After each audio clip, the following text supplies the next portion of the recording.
Allô? Bonjour, Sydney. Devine qui c'est. Je t'ai manqué. Je vois que tu t'es trouvé une jolie petite ville où t'installer. Ça me rappelle l'endroit où on a grandi. Oh, on se connaît alors. Et comment? Pour tout te dire, j'étais à Woodsboro hier soir. C'est un peu chauffé. Mais je suis à Pine Grove maintenant. Ah ouais? Qu'est-ce qui t'amène ici? Toi, Sydney, tu nous as manqué à New York. C'était pas pareil sans toi. J'imagine que tu n'avais pas la tête à ça. Tu es tellement occupé avec un mari et une famille. Eh ben, t'en sais des choses sur moi pour un petit compte plus qui se cache derrière un numéro masqué et un modulateur de voix. Oh, je ne me cache pas, Sydney. Pas cette fois.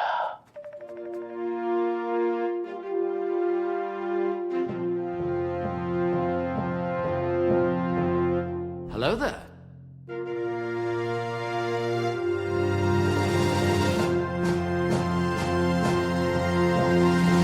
You take the red pill.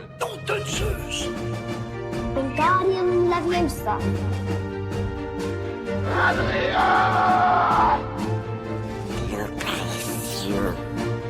Get away from her, you bitch! What? Too close?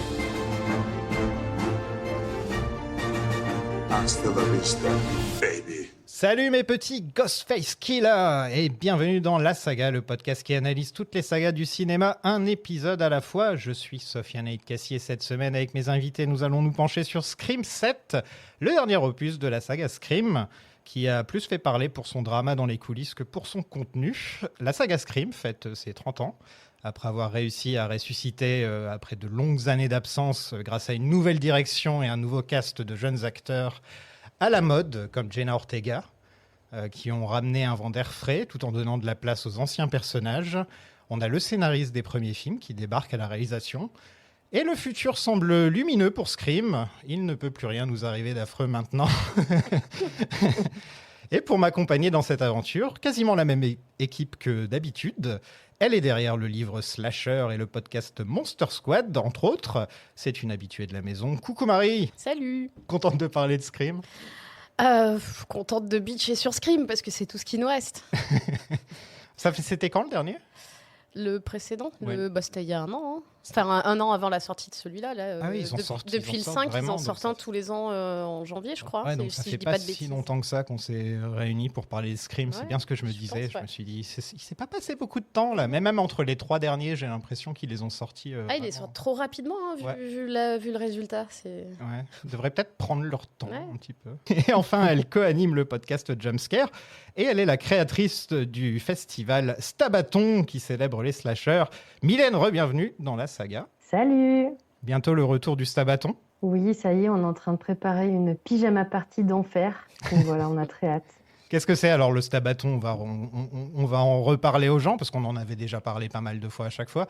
Mais c'est tellement intéressant comme concept que...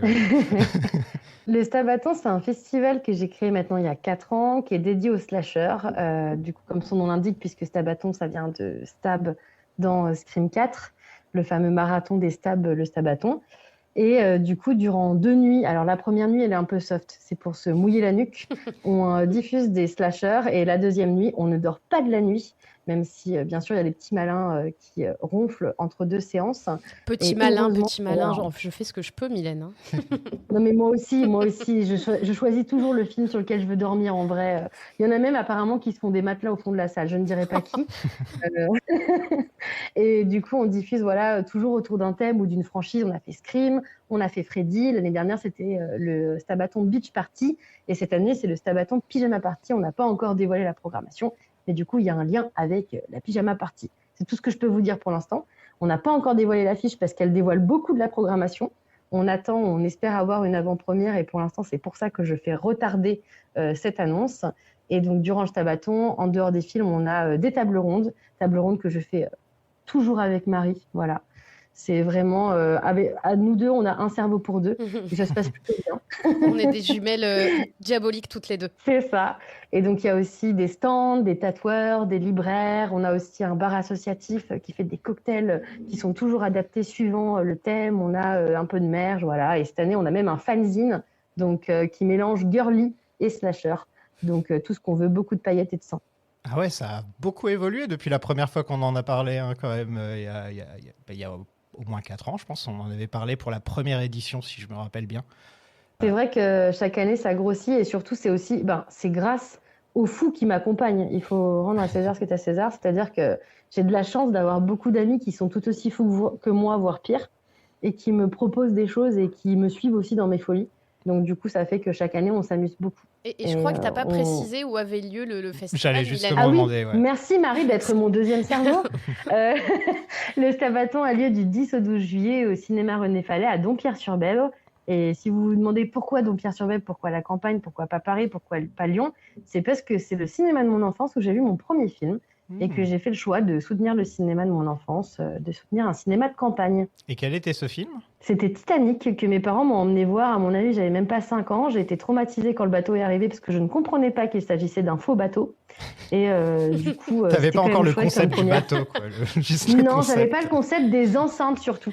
Je comprenais pas que le son. J'ai vraiment eu l'arrivée en gare de la Ciotat, c'était moi, C'est mais avec très drôle. Titanic, quoi. Avec le logo THX Donc voilà. au début du film, j'imagine que c'est surtout le logo THX qui a dû vachement te marquer au final. Bizarrement, c'est vraiment quand le bateau est arrivé où j'ai pas compris d'où sortait le son et ça m'a un peu traumatisée. J'ai souvenir de ma mère qui me dit il y a des enceintes sur le côté, c'est un film et tout. Mais j'étais vraiment très jeune, parce que je suis de 92. Titanic, c'est, je sais pas, 96, 95, je me souviens plus. Et ouais, dans donc ces vraiment, eaux-là, j'étais ouais. très très jeune. Mais mes parents, c'était des fous, ils m'emmenaient jamais voir de films pour enfants. Voilà. Donc, mais bon, je m'en suis plutôt bien sortie. On voit où ça t'a mené. C'est ça. C'est quoi votre premier film d'horreur ? Mon premier, je sais pas trop, parce que moi j'ai découvert un peu tout en même temps. Donc je pense que j'ai découvert les Scream en même temps que les Freddy et que Halloween et tout. Donc, moi je voyais ça en VHS, on se faisait des copies pirates dans le dos de nos parents quand j'étais au collège. Mais je saurais pas dire lequel était le premier, quoi. J'ai l'impression d'avoir tout découvert en même temps et de m'être pris un peu un train dans la gueule, tu vois. Mais... Ouais, je dirais le premier que j'ai eu le droit de voir officiellement, ça a été La Mouche quand j'étais toute petite. Mais avant ça, j'avais déjà vu un film qui peut être un peu horrifique, c'était Le Silence des agneaux. J'avais vu très jeune. Ah, c'est vrai, moi Et aussi, je pense. c'est ça, et j'ai souvenir d'avoir refait comme dans le film, quand ils arrivent près des cadavres, je mettais du dentifrice sous mon nez pour faire comme durant l'autopsie. Voilà, ça m'avait marqué. Mais je vais passer pour une folle en fait. Mais, On commence à avoir sinon, l'habitude. Le film d'horreur officiel, c'était La Mouche. Parce que j'avais le choix entre une VHS qui avait Ouija et La Mouche. Et j'ai lancé Ouija et j'ai trop eu peur d'invoquer un démon. Du coup, j'ai mis La Mouche, dans le doute. Moi, je crois que ça doit être ça, le téléfilm. Ouais. Je pense que c'est un des tout premiers films d'horreur que j'ai vu. Ouais.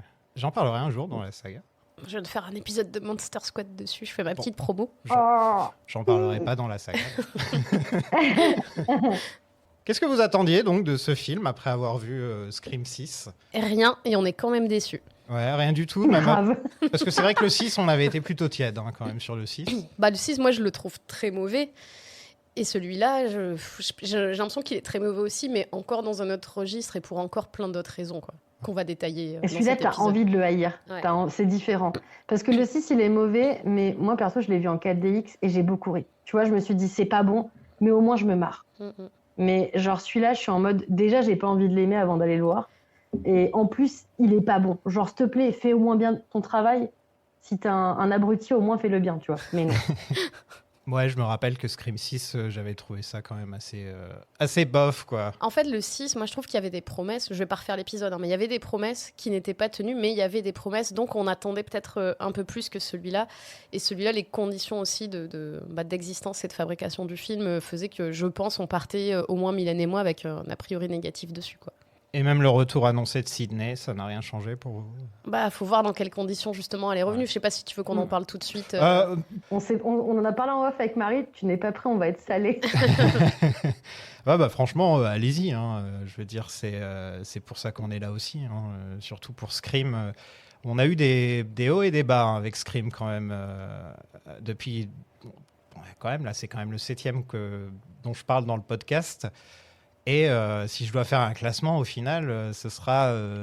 il y en a un ou deux devant, et après, il y a le reste qui est un peu moins bon. Il y a tout un peloton, il y a tout un peloton pas terrible, quoi. De moyens, on va dire. Pour différentes raisons. Mais c'est vrai que ça... Moi, je sais que quand on avait fait l'épisode sur le 4, je disais que c'était celui que j'aimais le moins, mais que je le revoyais un peu un peu positivement à chaque fois. Et en fait, quand tu vois ce qu'ils nous ont sorti depuis, en fait, le 4, je le trouve très correct. Alors que à l'époque, je le trouvais pas terrible. Moi, je l'aimais bien, le 4. Oui, la différence, mais je crois qu'on en avait déjà parlé ensemble, Marie, c'est que moi, je trouve que Scream, le gros problème, c'est qu'il prend plus de risques depuis très longtemps.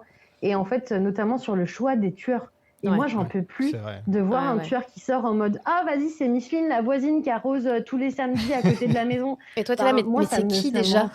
C'est ça. Et du coup, le 4 avait au moins le truc cool qu'on te sortait un personnage qui sortait pas forcément de nulle part, qui avait un lien.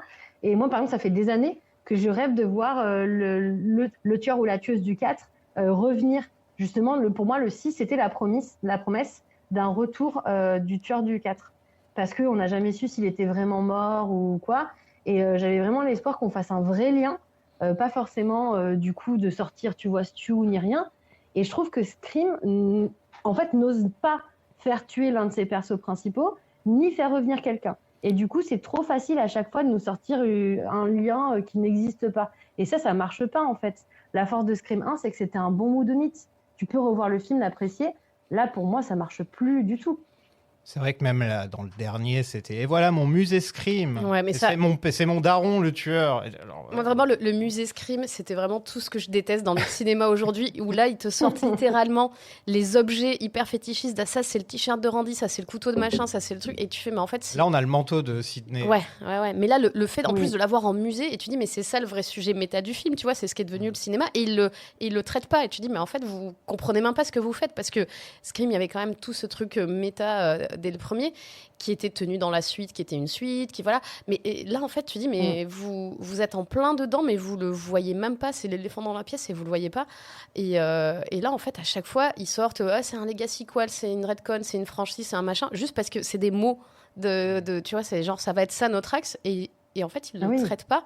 Donc en fait, il pourrait dire n'importe quoi, tout est interchangeable, un peu comme la scène d'ouverture. Là, je trouve qu'elle est aussi un peu interchangeable. Enfin, on va en parler, quoi. En août 2023, Matt Bettinelli, Holpin et Tyler Gullett, les co-réalisateurs des 2 films précédents, annoncent ne pas pouvoir revenir pour le 7e, préférant se focaliser sur leur film Abigail. Est-ce que vous l'avez vu? Non. Il paraît qu'il est bien. Moi, je l'ai vu. Il a des bons retours. Cool. Oui, pour moi, c'est un espèce de film de vampire qui mélange un peu les codes du Whodunit, donc je le trouve très cool. Ouais, il est dans ma liste. Moi, j'aime beaucoup leurs 2 Wedding Nightmare, et y compris le 2e là, qui est sorti il n'y a pas longtemps. Donc, il est dans ma liste. Tu peux pas tous les voir non plus. Non, j'ai pas le temps de tout. C'est Christopher Landon qui est engagé pour les remplacer. Il a réalisé beaucoup de films d'horreur que j'ai pas vus, donc je vais vous laisser me le présenter. Qui est Christopher Landon? Et ben pour moi, c'est juste l'un des mecs qui a relancé la nouvelle vague de slasher. Je sais, personne n'en parle, elle n'existe pas, ça se trouve, elle est juste dans ma tête. Mais du coup, il a réalisé Happy Birthday en 2017. Et à cette époque-là, en fait, les slashers sortaient plus trop en salle. Il y avait vraiment plus trop de mouvements de foule. C'était vraiment des trucs de VOD, en fait, des séries B avec très peu de budget. Et en fait, à l'époque d'Happy Birthday, il y a vraiment eu un phénomène où ça a été beaucoup diffusé en France. Il a eu énormément de public et tout en salle. Et du coup, très vite, il y a eu un 2e opus. Donc, Happy Birthday, c'est un film qui mélange à la fois les codes d'une nouvelle Final Girl, donc il n'est plus obligé d'être vierge, parfaite, tout ça. C'est vraiment le post-scream, en fait. Et il y a aussi du méta, puisque le film reprend les codes de Un jour sans fin, tout en le mélangeant avec le slasher. Et ça, j'adore. Et Landon, il a l'habitude de mélanger souvent le fantastique et le slasher. Par exemple, après, il a réalisé Freaky, avec justement l'actrice d'Abigail, dont j'ai complètement oublié le nom, parce que je suis une passoire, qui joue aussi dans Wedding Nightmare 2. Voilà, c'est tout pour moi. Et donc, dans Freaky, c'est un tueur de slasher qui va échanger de corps avec la Final Girl. Et du coup, utiliser le fait qu'il a une apparence d'adolescente pour tuer des jeunes femmes et des adolescents. Et en fait, moi, je le trouve vraiment intéressant parce qu'il a capté ce qu'était le nouveau slasher et il arrive bien à mélanger les genres. Donc, je le trouve plutôt bon là-dedans. Et donc, c'est pour ça que j'avais très hâte de le voir réaliser un Scream. Ouais, c'est ce que dit Mylène. Moi, j'aime un peu moins son travail que Mylène, mais on peut pas nier que c'est quelqu'un qui a bien compris les codes et qui aurait pu jouer justement avec les codes du méta pour faire quelque chose d'intéressant dans Scream. Et quand il est parti, on s'est dit c'est un peu foutu, quoi. Surtout qu'ils ont rappelé, on en parlera un peu plus tard, mais ils ont rappelé la valeur sûre. C'est comme quand... ah merde, j'ai pas le droit d'en parler. Oh, tu te fais des pièges tout seul. J'allais dire, c'est comme quand Ron Howard est appelé dans certaines sagas pour sauver les sagas. Ah tiens, on allume le Ron Howard signal. J'ai réussi à l'éviter, celle-là. franchement. Pirouette, ça y est, je suis devenu vraiment un pro avec les années. Donc, en novembre 2023, l'actrice principale des nouveaux Scream, Melissa Barrera, est renvoyée suite à des posts anti-Israël sur les réseaux sociaux. Elle a déclaré qu'Israël utilisait l'Holocauste pour manipuler tout le monde afin de vendre plus d'armes. Et donc, l'affaire a fait beaucoup de bruit. Et par la suite, a donc mené à la star de la nouvelle franchise, Jenna Ortega, qui quitte elle aussi le navire. Et on peut plus rien dire. Hein. Ouais, alors sauf que d'habitude, c'est pas on peut plus rien pas dire. les mêmes personnes qui disent ça. Mais il le prouve pour le coup. Ouais, voilà. Ouais, ça avait fait vraiment énormément parler. C'est peut-être la première fois dans un film avec un tel budget où quelqu'un est viré pour ce genre de choses. La plupart du temps, ils sont un peu blacklistés, les acteurs. On les met un peu de côté quand ils font ça. Mais de là à... quand même, c'est le personnage principal depuis 2 films maintenant. Ça allait être sa trilogie. Ok, elle n'a pas eu une énorme carrière non plus, hein, mais je pense que maintenant, tu dis, elle fait des comédies musicales à Broadway, mais c'est parce qu'elle est blacklistée aussi au cinéma, je pense, la pauvre aussi. Hein. Ouais, puis je pense qu'ils avaient aussi de la chance d'être tombés sur Jenna Ortega avant Mercredi et tout, tu vois, qui leur a explosé. Ils se retrouvent avec 2 actrices, dont une très en vue et tout. Et du coup, ils ont perdu leurs deux assets majeurs, comme on dit, quoi. Ouais. Et surtout à ce moment-là, quand ça s'est passé, il y a beaucoup de gens qui étaient extrêmement fans depuis la première heure, qui ont fait le choix de ne pas aller le voir en salle. Ça a été aussi un acte hyper engagé de soutenir les actrices comme ça, puisque, encore une fois, ça a duré sur un long temps, le fait qu'il n'y ait eu aucune excuse de présenter, que cette situation ait duré et qu'ils aient préféré allonger de l'argent plutôt que de régler la situation. En gros, ils ont paniqué. Et donc, ils ont tout fait pour que Neve Campbell revienne. Voilà. Oui, puis ils ont agité des contre-feux, tu vois, le fait de teaser autant le retour de certains acteurs et tout, et on en parlera après, mais c'est vrai que c'était des trucs pour aussi attirer l'attention ailleurs, quoi. Ils ont même dit que Patrick Dempsey de Scream 3 allait revenir. Et au final, il n'a pas pu parce que sa maison, elle a failli brûler pendant les incendies à Los Angeles. Mais sinon, ça aurait été le mari de Sydney dans le film. Et je crois qu'on en parlait en plus. Pourquoi il revient pas, lui et tout. Je me rappelle quand on avait fait Scream 3, je crois qu'on en avait parlé du fait que ils ont Patrick Dempsey sous le coude et ils font rien avec. Et qu'ils l'oublient dans le scénar. C'est Dr Mamour quand même, quoi. Et donc Christopher Landon a fini par se barrer parce qu'il a reçu des menaces de mort, donc de la part de fans de Melissa Barrera. Hein, je dis bien fans entre guillemets parce que Melissa Barrera, je pense pas qu'elle ait envie que ses fans fassent ce genre de choses. Et donc, Neve Campbell est revenue pour $7 millions et Courtney Cox pour $2 millions. Parce que Courtney Cox, j'ai appris que les anciens acteurs de Friends se font 22 millions par an grâce aux diffusions de Friends. C'est Lisa Kudrow qui a annoncé ça il n'y a pas très longtemps. 22 millions par an, donc elle pourrait travailler gratuitement en fait, Courtney Cox.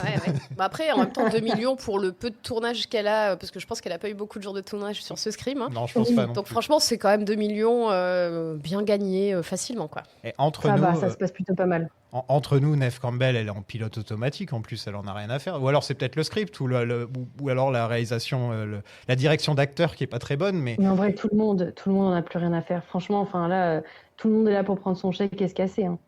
Mais j'étais étonné parce que Neve Campbell, elle arrive toujours à apporter quelque chose. Pour sa défense, elle n'a pas grand-chose à jouer, quoi. Ouais. C'est très cliché, quoi. Kevin Williamson, le scénariste de Scream 1, 2 et 4, ça va, il a évité le plus mauvais des 4. C'est pas mal, non ? Pour ça que c'est le plus mauvais. C'est pas mal. Donc se retrouve réalisateur du film, lui qui n'a plus touché de caméra depuis 1999 et son seul film, Mrs. Tingle. On se souvient tous de Mrs. Tingle, bien sûr. Rien que ça devrait être aussi un red flag. On sait que ça va pas être très bon côté réal, quoi. C'est ça. Williamson n'a jamais été un bon réal, ça n'a jamais été un réal. C'est pas pour rien que Dawson, le personnage de Dawson s'inspire de lui, tu vois. Donc non, il n'a jamais été bon, fallait pas le prendre. Surtout s'il avait été bon, il aurait réalisé quelque chose entre Mrs. Tingle et Scream 7, quoi.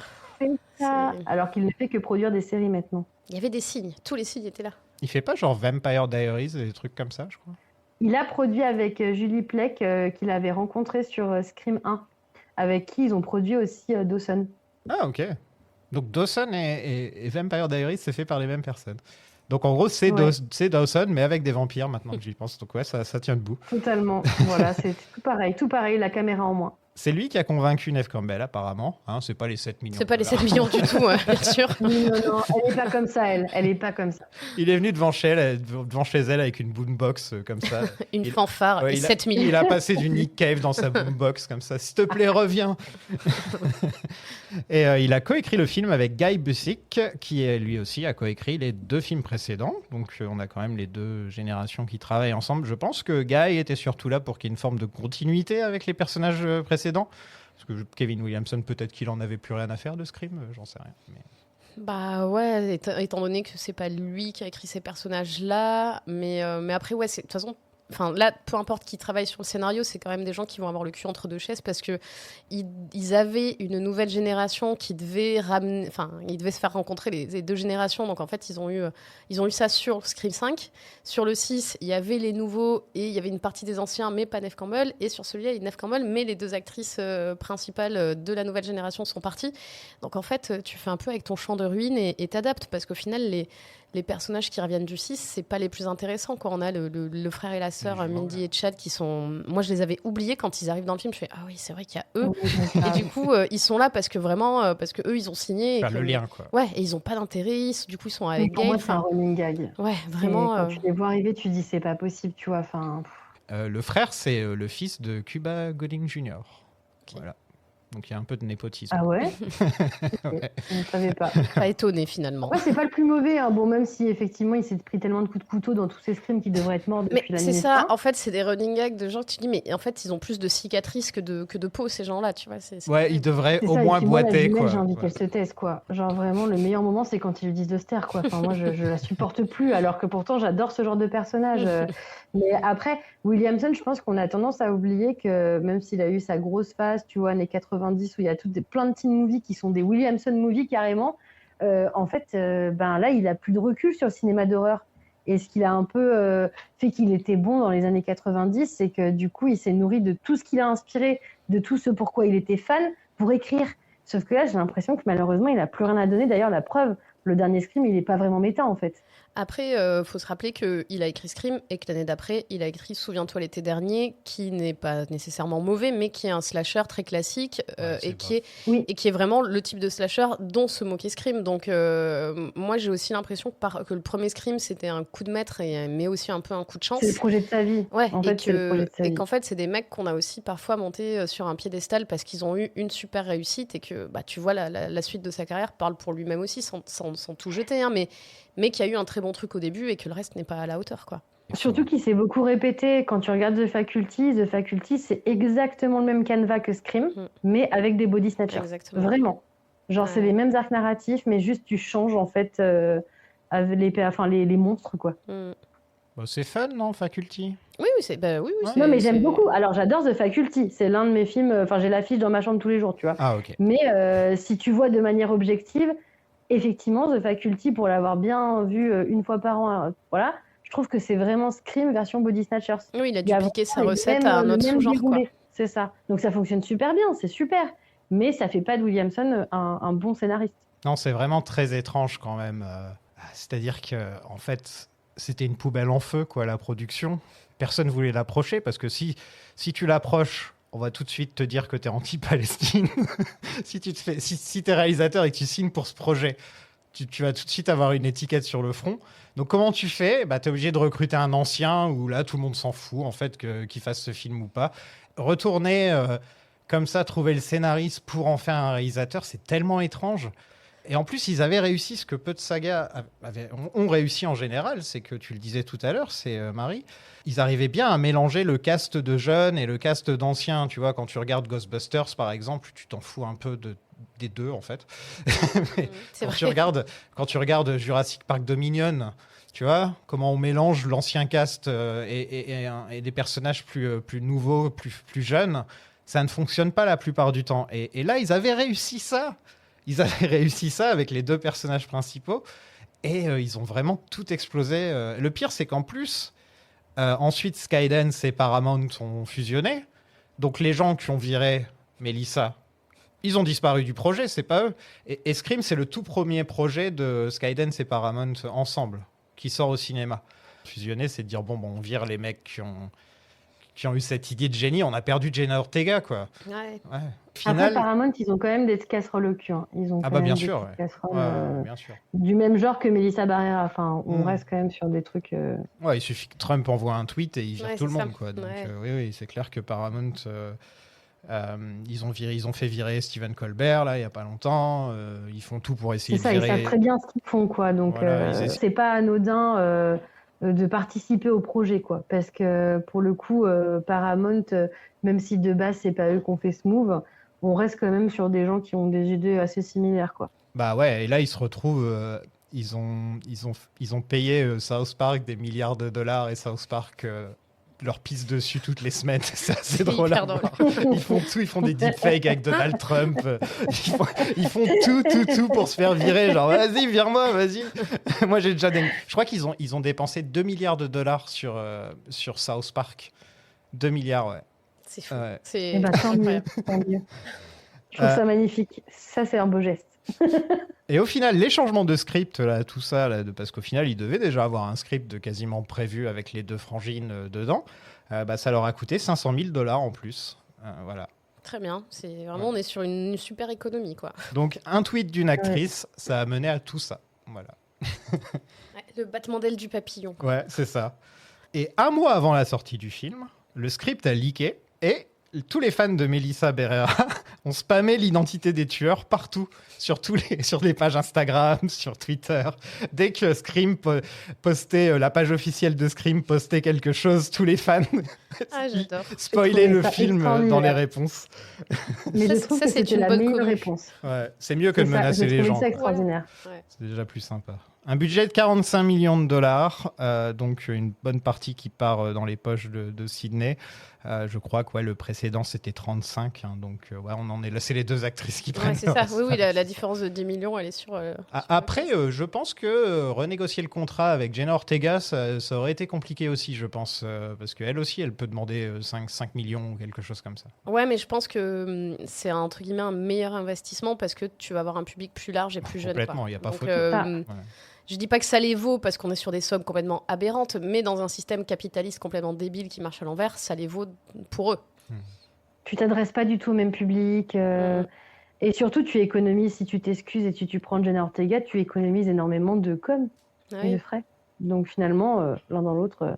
Bah ouais, c'est clair que, avec tout le respect que je dois à Neve Campbell, je pense pas que ce soit vraiment la personne qui va faire venir des gens dans le cinéma, quoi. Bah, je pense que pour les jeunes, elle a beaucoup moins On l'a vu dans quoi d'aura d'autre, parce en que fait c'est ça, parce qu'en fait, nous, on est Mad Men. attachés à elle parce que c'est notre final girl Ouais. du premier Scream.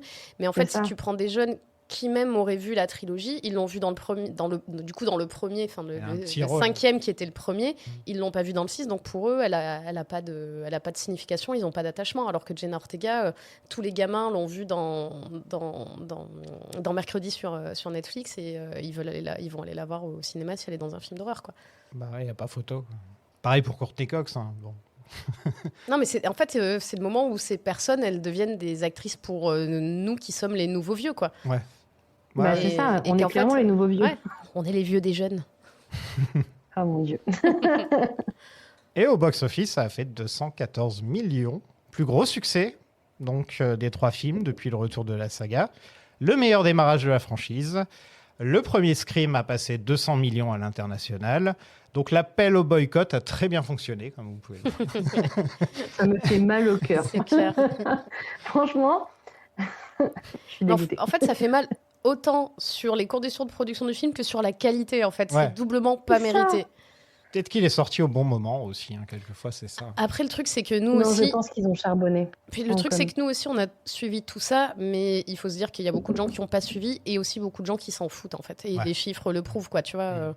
Je pense qu'il y a des gens, Et tu même, leur mets un Scream, un Spider-Man, un n'importe quoi, ils vont aller le voir parce que c'est une franchise qu'ils connaissent, en fait. Mission Impossible. Ouais. Tu vois, t'as un Tom Cruise qui est quand même pas toujours clean.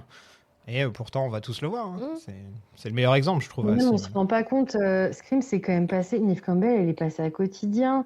C'est passé. Enfin, jamais on avait parlé d'un Scream depuis les premiers à la télé. Ah ouais, c'est Enfin, vrai. moi, j'avais jamais vu ça, tu vois.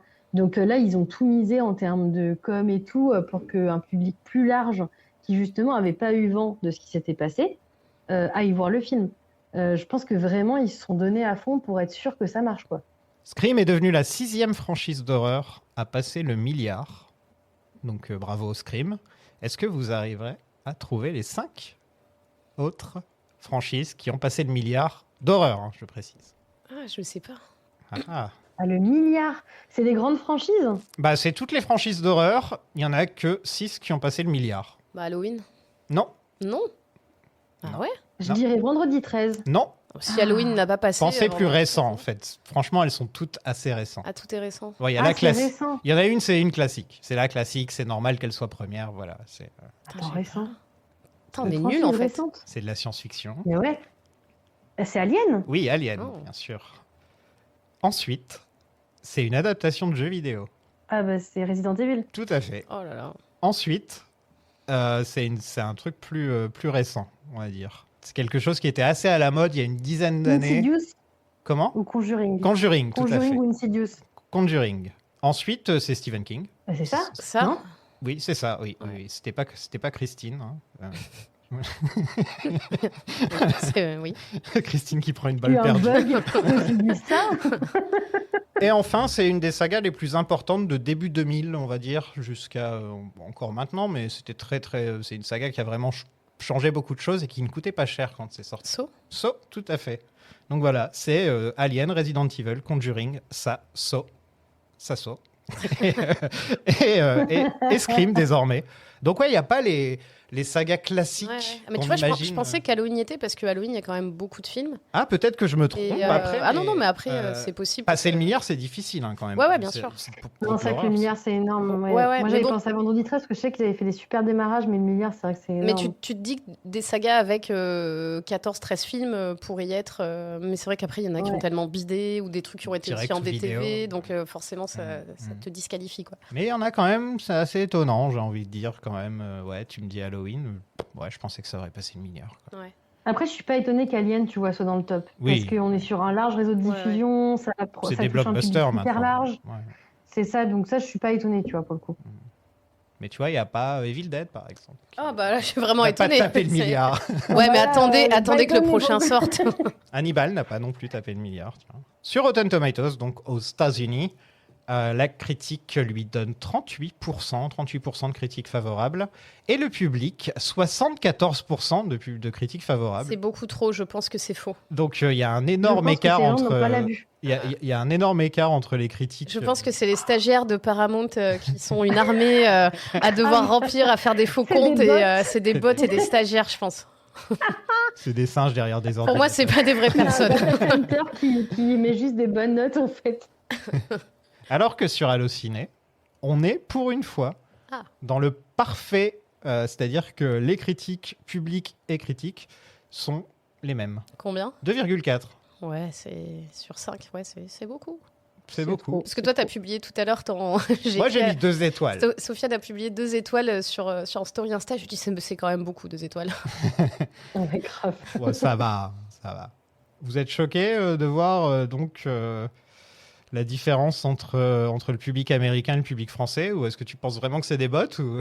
moi, honnêtement, même les trucs Allociné, c'est des trucs auxquels j'accorde très peu d'importance parce que je sais que c'est pas toujours juste. Et, en fait, c'est parce que c'est le plus connu que j'utilise ça. Ouais, mais- bien sûr, mais je veux dire, pour moi, c'est pas forcément très Sinon, il y a, représentatif. quoi. il y a Sens Critique, il y a aussi, je peux aller sur Amazon, il y a aussi, je peux aller sur Letterboxd, mais au final, je me dis Allociné, c'est le plus. Oui, bien sûr. Mais tu sais que Oui. sur Allociné, parfois, il y a des campagnes pour dénigrer certains films et tout. Enfin, tu Ouais. vois, C'est vrai.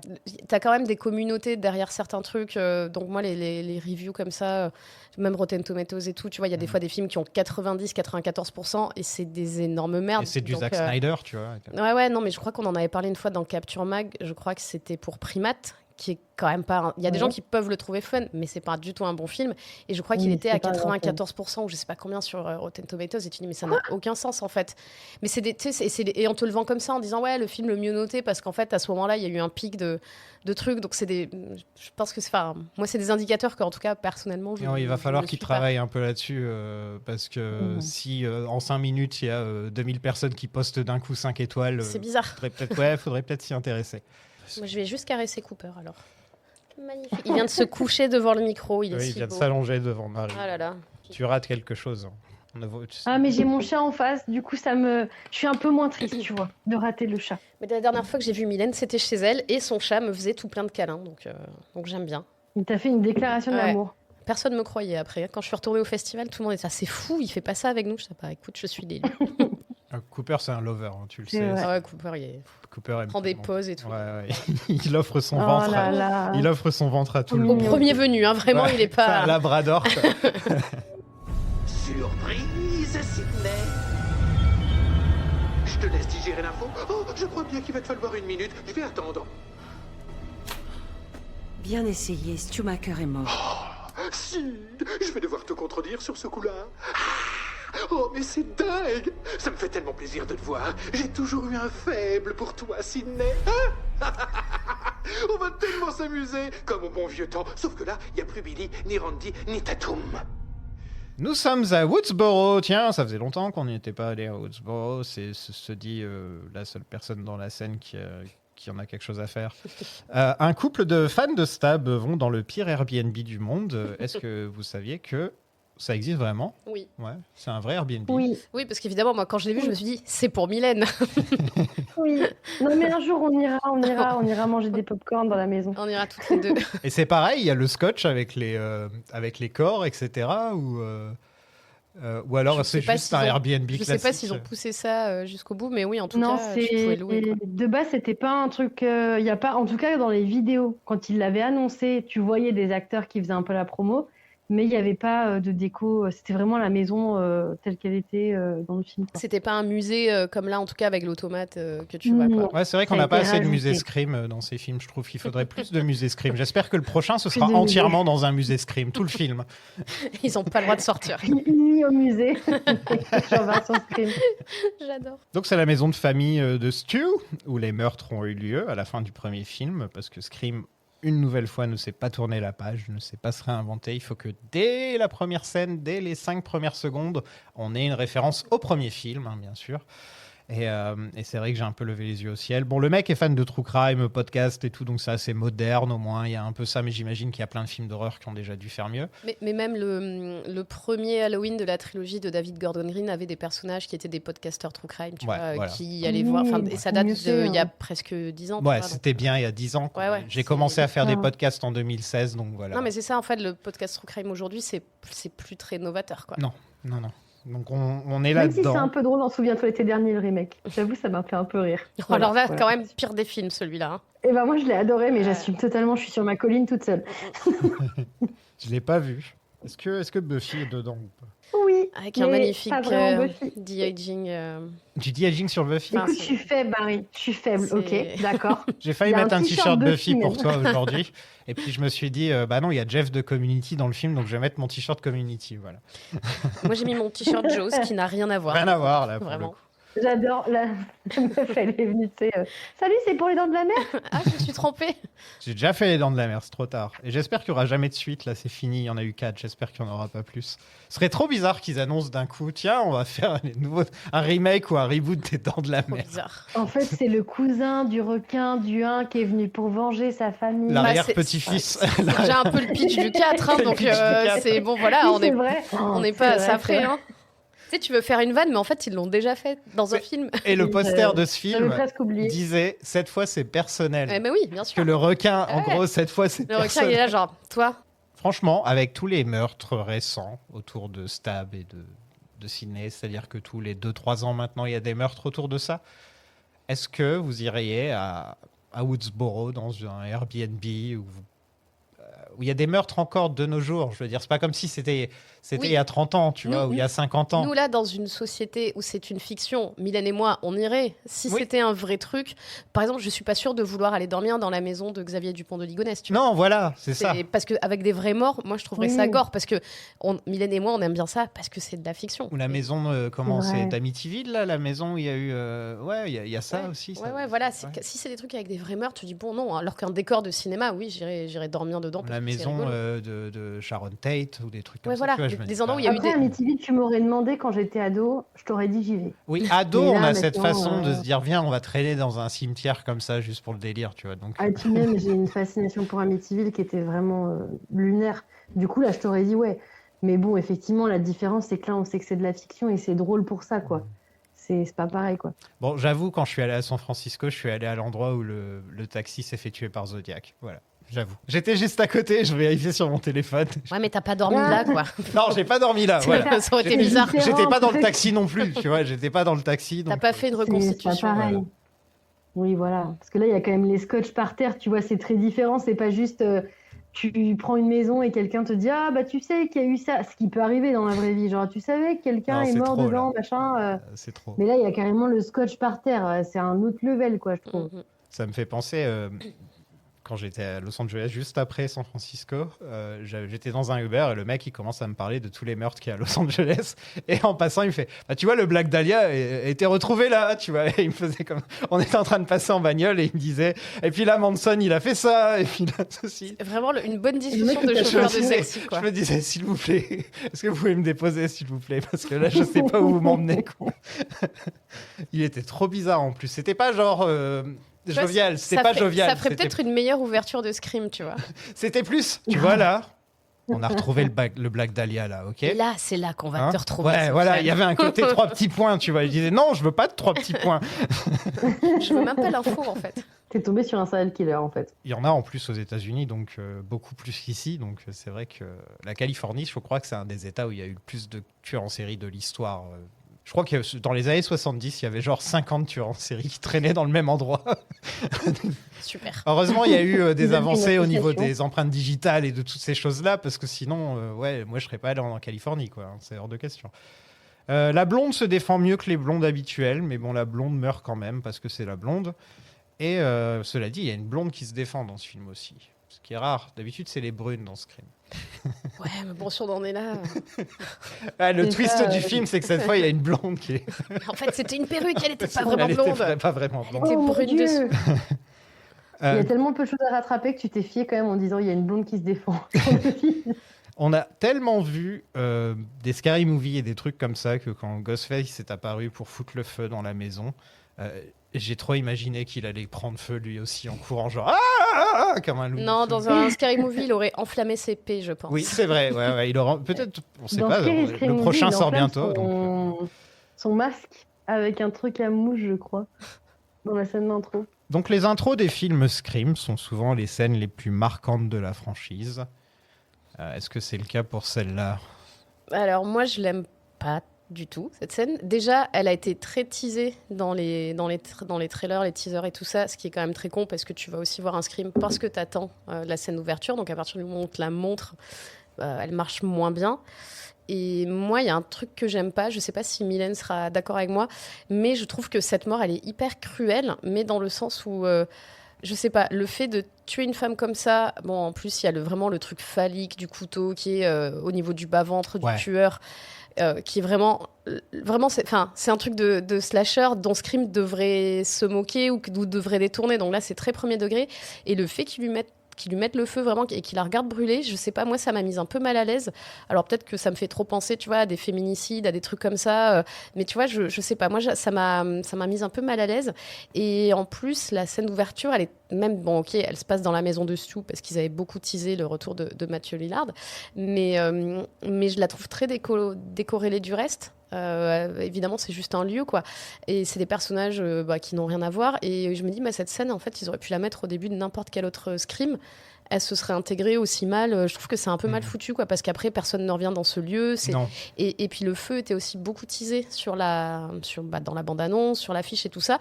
Et je me suis dit, à la limite, s'ils nous font un Ghostface pyromane, pourquoi pas, en fait, à la limite qu'ils vont changer parce que il y avait la polémique avec le 5e ou le 6e, je sais pas, où on voyait Ghostface utiliser une arme à feu qui est pas le canon du slasher, donc je me dis peut-être qu'ils vont aller sur ce truc là, et en fait pas du tout. Donc moi elle me fait vraiment dire que c'est une scène qui aurait pu être complètement devant n'importe quel autre Scream ou au début de n'importe quel autre film en adaptant la maison à un autre lieu emblématique d'une autre saga. Pour le coup, moi je suis totalement d'accord avec toi, Marie. Déjà, pour moi, cette scène d'intro, elle est à l'image de tout le film, c'est-à-dire un énorme pétard mouillé.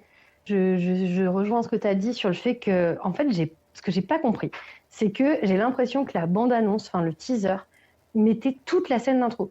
Du coup, vraiment, quand j'ai regardé la scène, vraiment, j'étais posée devant, je me suis dit, attends, mais j'ai loupé un truc. Peut-être qu'il y a une vanne sur le fait que c'est la même chose qu'on ait vu, un truc méta caché. Et quand elle s'est terminée, j'ai fait, j'ai pas compris le principe. Pourquoi ils nous ont vraiment tout montré?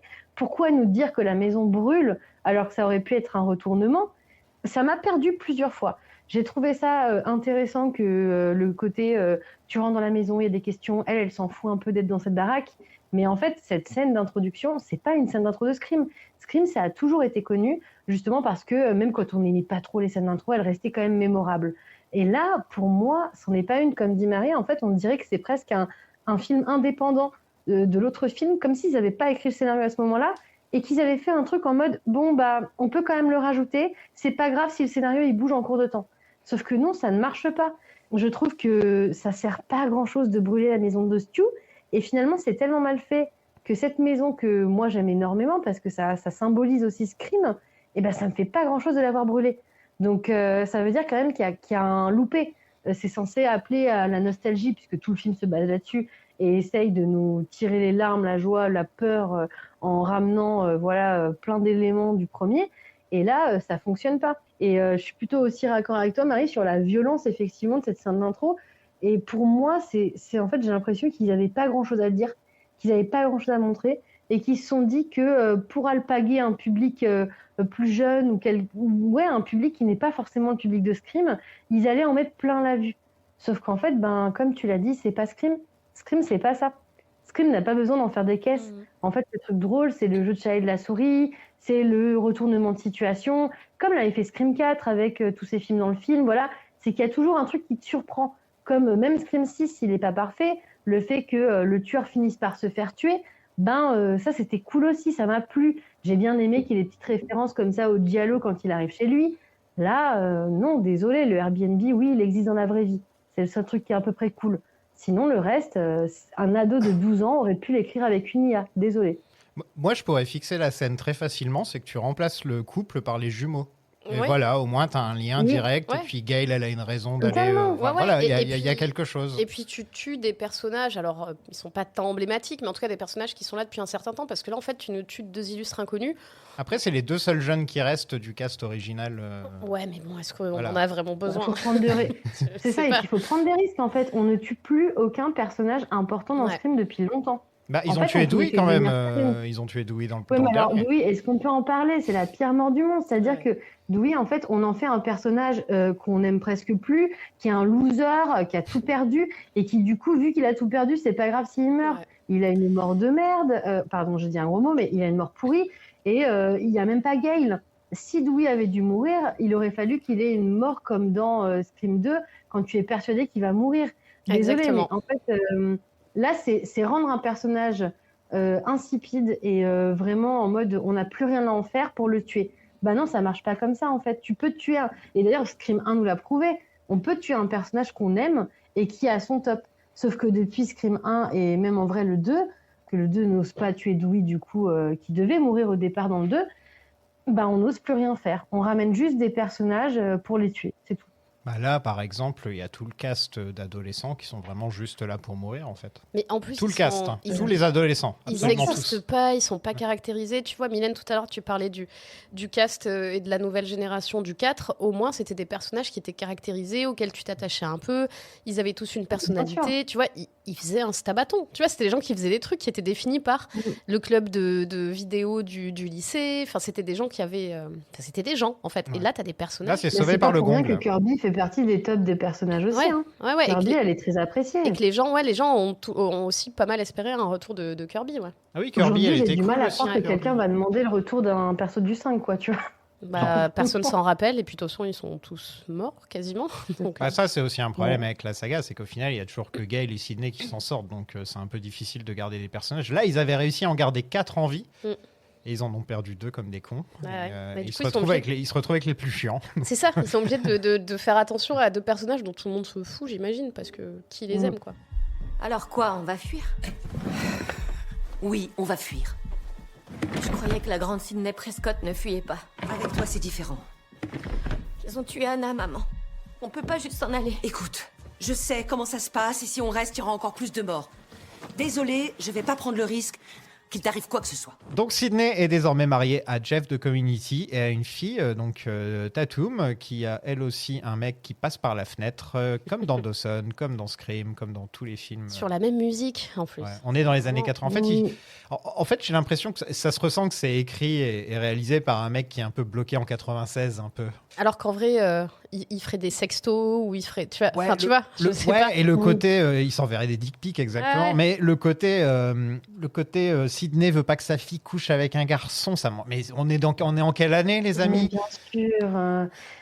Mais c'est là que tu sens que Williamson, c'est pas un bon réal parce que le film se base sur les mêmes arcs narratifs que Scream 1. Et il reprend même des façons de faire de Wes Craven et il reprend même des thèmes musicaux au même moment, quand il y a le couvre-feu, quand il rentre dans la chambre. En fait, il joue sur la nostalgie et il reprend les mêmes choses pour se dire « Ok, je prends un canevas parce que je suis pas très bon, du coup, je vais faire un peu pareil. » Sauf qu'en fait, c'est pas Wes Craven. Et d'ailleurs, on peut le dire tout de suite, la réalisation est très plate. Ouais.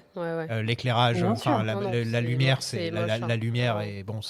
J'ai l'impression que je dis ça dans tous les films modernes, mais va falloir faire quelque chose avec la lumière au bout d'un moment parce que c'est plus possible, quoi. Il y a des moments dans ce film où on voit rien, quoi. Et puis tout est désaturé, moi, je peux plus. Je ne sais pas qui fait ces films, mais moi, j'ai l'impression de voir des intérieurs, surtout dans les films américains, qui ont un peu toutes les mêmes intérieurs de maisons ou d'appartements, et de voir des catalogues Ikea désaturés, quoi. Ouais. Avec des maisons random, des trucs qui n'ont pas d'âme, des décors dont tu te rappelles pas. Au niveau de la réalisation, il y a le plan de la fille qui se suspend là dans le théâtre, qui est pas mal. Il y a une tentative. C'est peut-être le seul qui m'est venu où j'ai fait tiens, qu'est-ce qui se passe pour moi. J'ai fait tiens, qu'est-ce qui se passe là d'un coup. C'est le seul moment où tu laves un sourcil. Qu'est-ce que vous pensez donc de Sydney en maman donc de 3 enfants, mais on en voit qu'une. Et donc voilà, c'est une maman maintenant et elle refuse que sa fille apprenne à se défendre. Et j'ai un peu de mal à y croire parce que c'est la Sarah Connor des slashers. Donc moi, j'ai l'impression qu'ils ont pris la direction opposée du Halloween de David Gordon Green, dans lequel ils ont fait de Jamie Lee Curtis et de Laurie Strode une survivaliste. Ok, ouais. Et j'ai l'impression qu'ils ont pris un peu le truc opposé de je ne veux pas transmettre mon trauma à ma fille. Et là où ils étaient partis à l'extrême avec une mamie zinzin qui était barricadée, qui avait des armes et tout, et qui ne parlait plus à sa fille à cause de ça, là, ils ont fait l'inverse. Et je sais pas lequel est le mieux, mais je trouve que les deux sont vraiment poussés à l'extrême, quoi. Oui, c'est ça, ouais. C'est vrai que dans les deux cas, c'est poussé à l'extrême. Après, je dois avouer que j'ai pas grand-chose à récupérer de ce film, mais au départ, j'étais pas très convaincue. Quand j'ai vu Tatum, la relation, justement, quand ça commence dans la chambre, que c'est une mère qui veut pas qu'elle voie son petit ami, je me suis dit too much et tout. Et finalement, je sais pas si c'est l'espèce de trio avec Gail et sa fille, il y a quand même des petits moments qui ont marché sur moi. Donc, c'est peut-être le seul truc que je garderai, tu vois. Mais non, effectivement, comme le dit Marie, c'est compliqué de savoir parce que c'est vrai que Halloween, c'était too much aussi dans l'autre sens. C'était vraiment Sarah Connor qui a un peu pété un câble. Et là, en l'occurrence, j'ai envie de dire, ça ressemble pas à la Sydney du 4. Mais bon, Scream nous a prouvé que Sydney, elle a été passée aussi des fois à des extrêmes où elle s'était enfermée, d'autres où elle était partie en mode warrior. Donc après tout ce qu'elle a vécu, ça serait pas déconnant qu'elle se bloque aussi. Mais juste moi, ce qui m'a fait bizarre, c'est que je m'attendais pas du tout à une fille qui ait ce look-là pour Tatum, pour sa fille. Elle lui ressemble pas du tout. Elle lui ressemble c'est ça, j'ai eu du mal à mettre dedans au début. Ouais, ça m'a... Je sais pas, je m'attendais à une brune. Bon, voilà, peut-être que j'ai un souci avec les blondes, désolée. Non, mais même, elle est... c'est très étrange parce qu'elle ressemble, en dehors de sa couleur de cheveux, c'est qu'au niveau des traits, elle ressemble ni à Neve Campbell, du tout, ni à Joel McHale, l'acteur qui joue son père. Ni à Patrick Dempsey. Donc, je sais pas, c'est une actrice à la mode ou quelque chose comme ça qu'ils ont essayé d'avoir. En fait, t'as l'impression qu'elle ressemble un peu toutes les actrices du moment, avec ce type de coupe de cheveux. Enfin, tu vois, pour moi, alors je la connais pas et si ça se trouve je dis une connerie, mais j'ai l'impression qu'elle est un peu interchangeable avec quelqu'un qui serait dans une série Netflix ou dans tu vois, un peu les trucs, les productions entre guillemets pour ados du moment, quoi. Mais d'ailleurs, tous les persos sont plus ou moins lisses. Moi, effectivement, la seule que j'aime bien, c'est l'actrice qui se fait pendre, justement, que je trouve assez intéressante parce qu'elle joue dans pas mal de franchises d'horreur et tout, et j'aime bien ce qu'elle apporte, je suis assez curieuse. Et j'aurais voulu d'ailleurs qu'elle vive un peu plus longtemps parce que c'est l'un des seuls persos que je trouvais à peu près supportable. Mais moi, je suis étonnée qu'il l'ait pas mise dans le rôle de la fille de Sydney, tu vois, quitte à avoir quelqu'un qui lui ressemble pas plus que ça. Mais au début, j'y ai cru. Au début, je me suis dit, ah bah peut-être, parce que j'avais vu qu'elle était castée pour Scream, je me suis dit, c'est elle qui va jouer la fille. Et effectivement, quitte à prendre une blonde, parce que l'autre est très... Je sais pas s'ils ont voulu faire quelqu'un de mid, en fait, pour sa fille, mais j'ai le sentiment que, du coup, elle est un peu... J'ai envie de dire quoi, tu vois, et j'étais vraiment déçue parce que je m'attendais à découvrir une nouvelle actrice, quelqu'un qui est quand même assez adorable, comme pouvait avoir Neve Campbell dans Scream 1.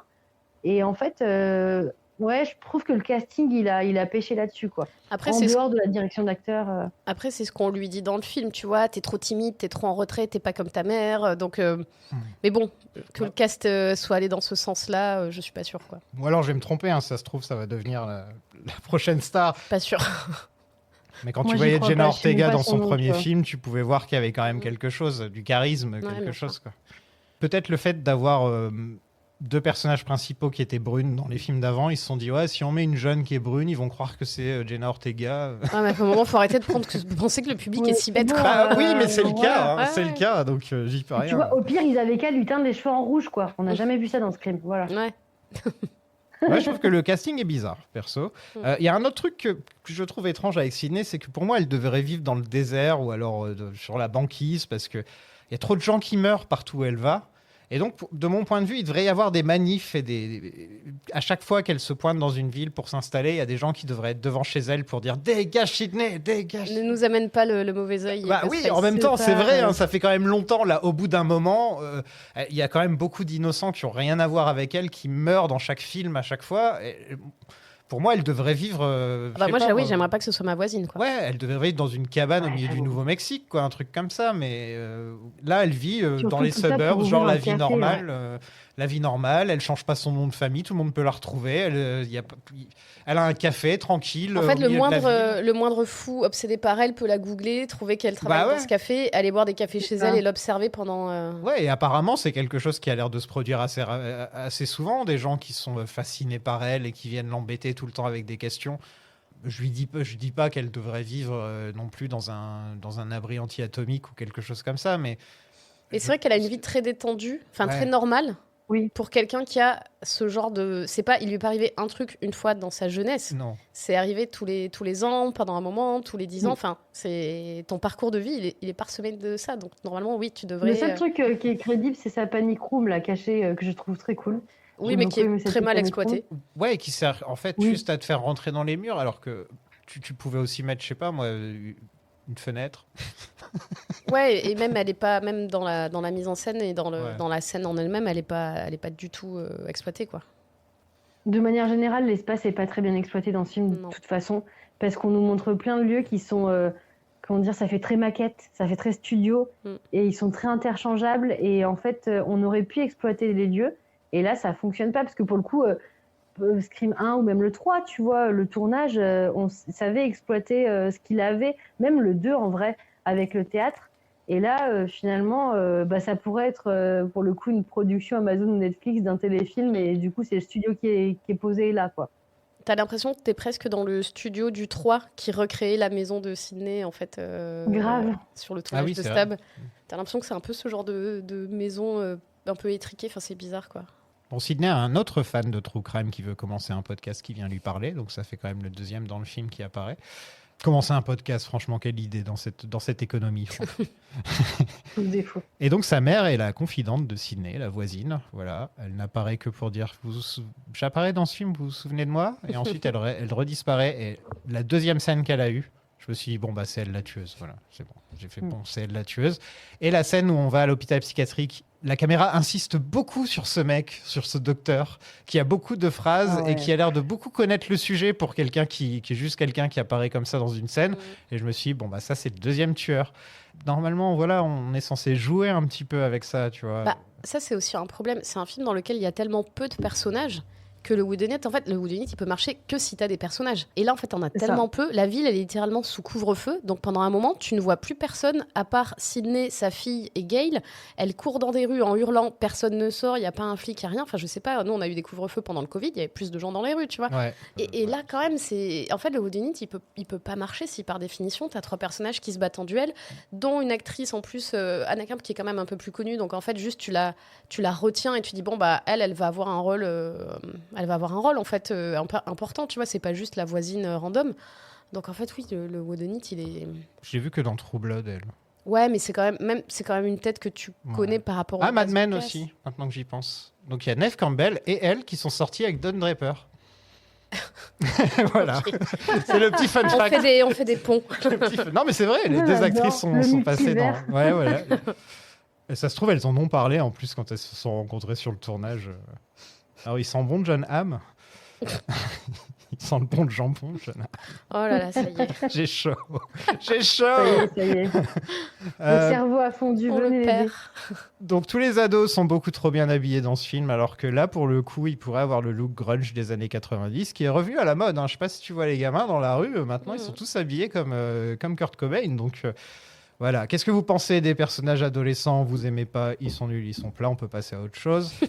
Non, mais en même temps, quand tu les vois et que tu vois les archétypes, on essaie de nous faire croire que parmi le groupe, il y a le tueur ou il y a les tueurs, mais on nous a tellement fait le coup des adolescents qui veulent refaire les crimes du premier Scream et blablabla, que je savais que c'était aucun d'entre eux, en fait. Ça pouvait pas être le mec de Tatum, parce que c'était trop évident. Bah, en fait, ils sont tous présentés comme des fausses pistes bien trop grosses pour qu'on y croie. Tu vois, le mec de Tatum qui fait un deepfake, parce que bon, je vais peut-être avancer un peu trop vite, mais il y a toute une histoire de deepfake que reçoit en fait Sydney. Elle reçoit des deepfakes de Stu qui serait revenu et avec des cicatrices et tout, et qui la menace et qui va tuer sa fille, etc.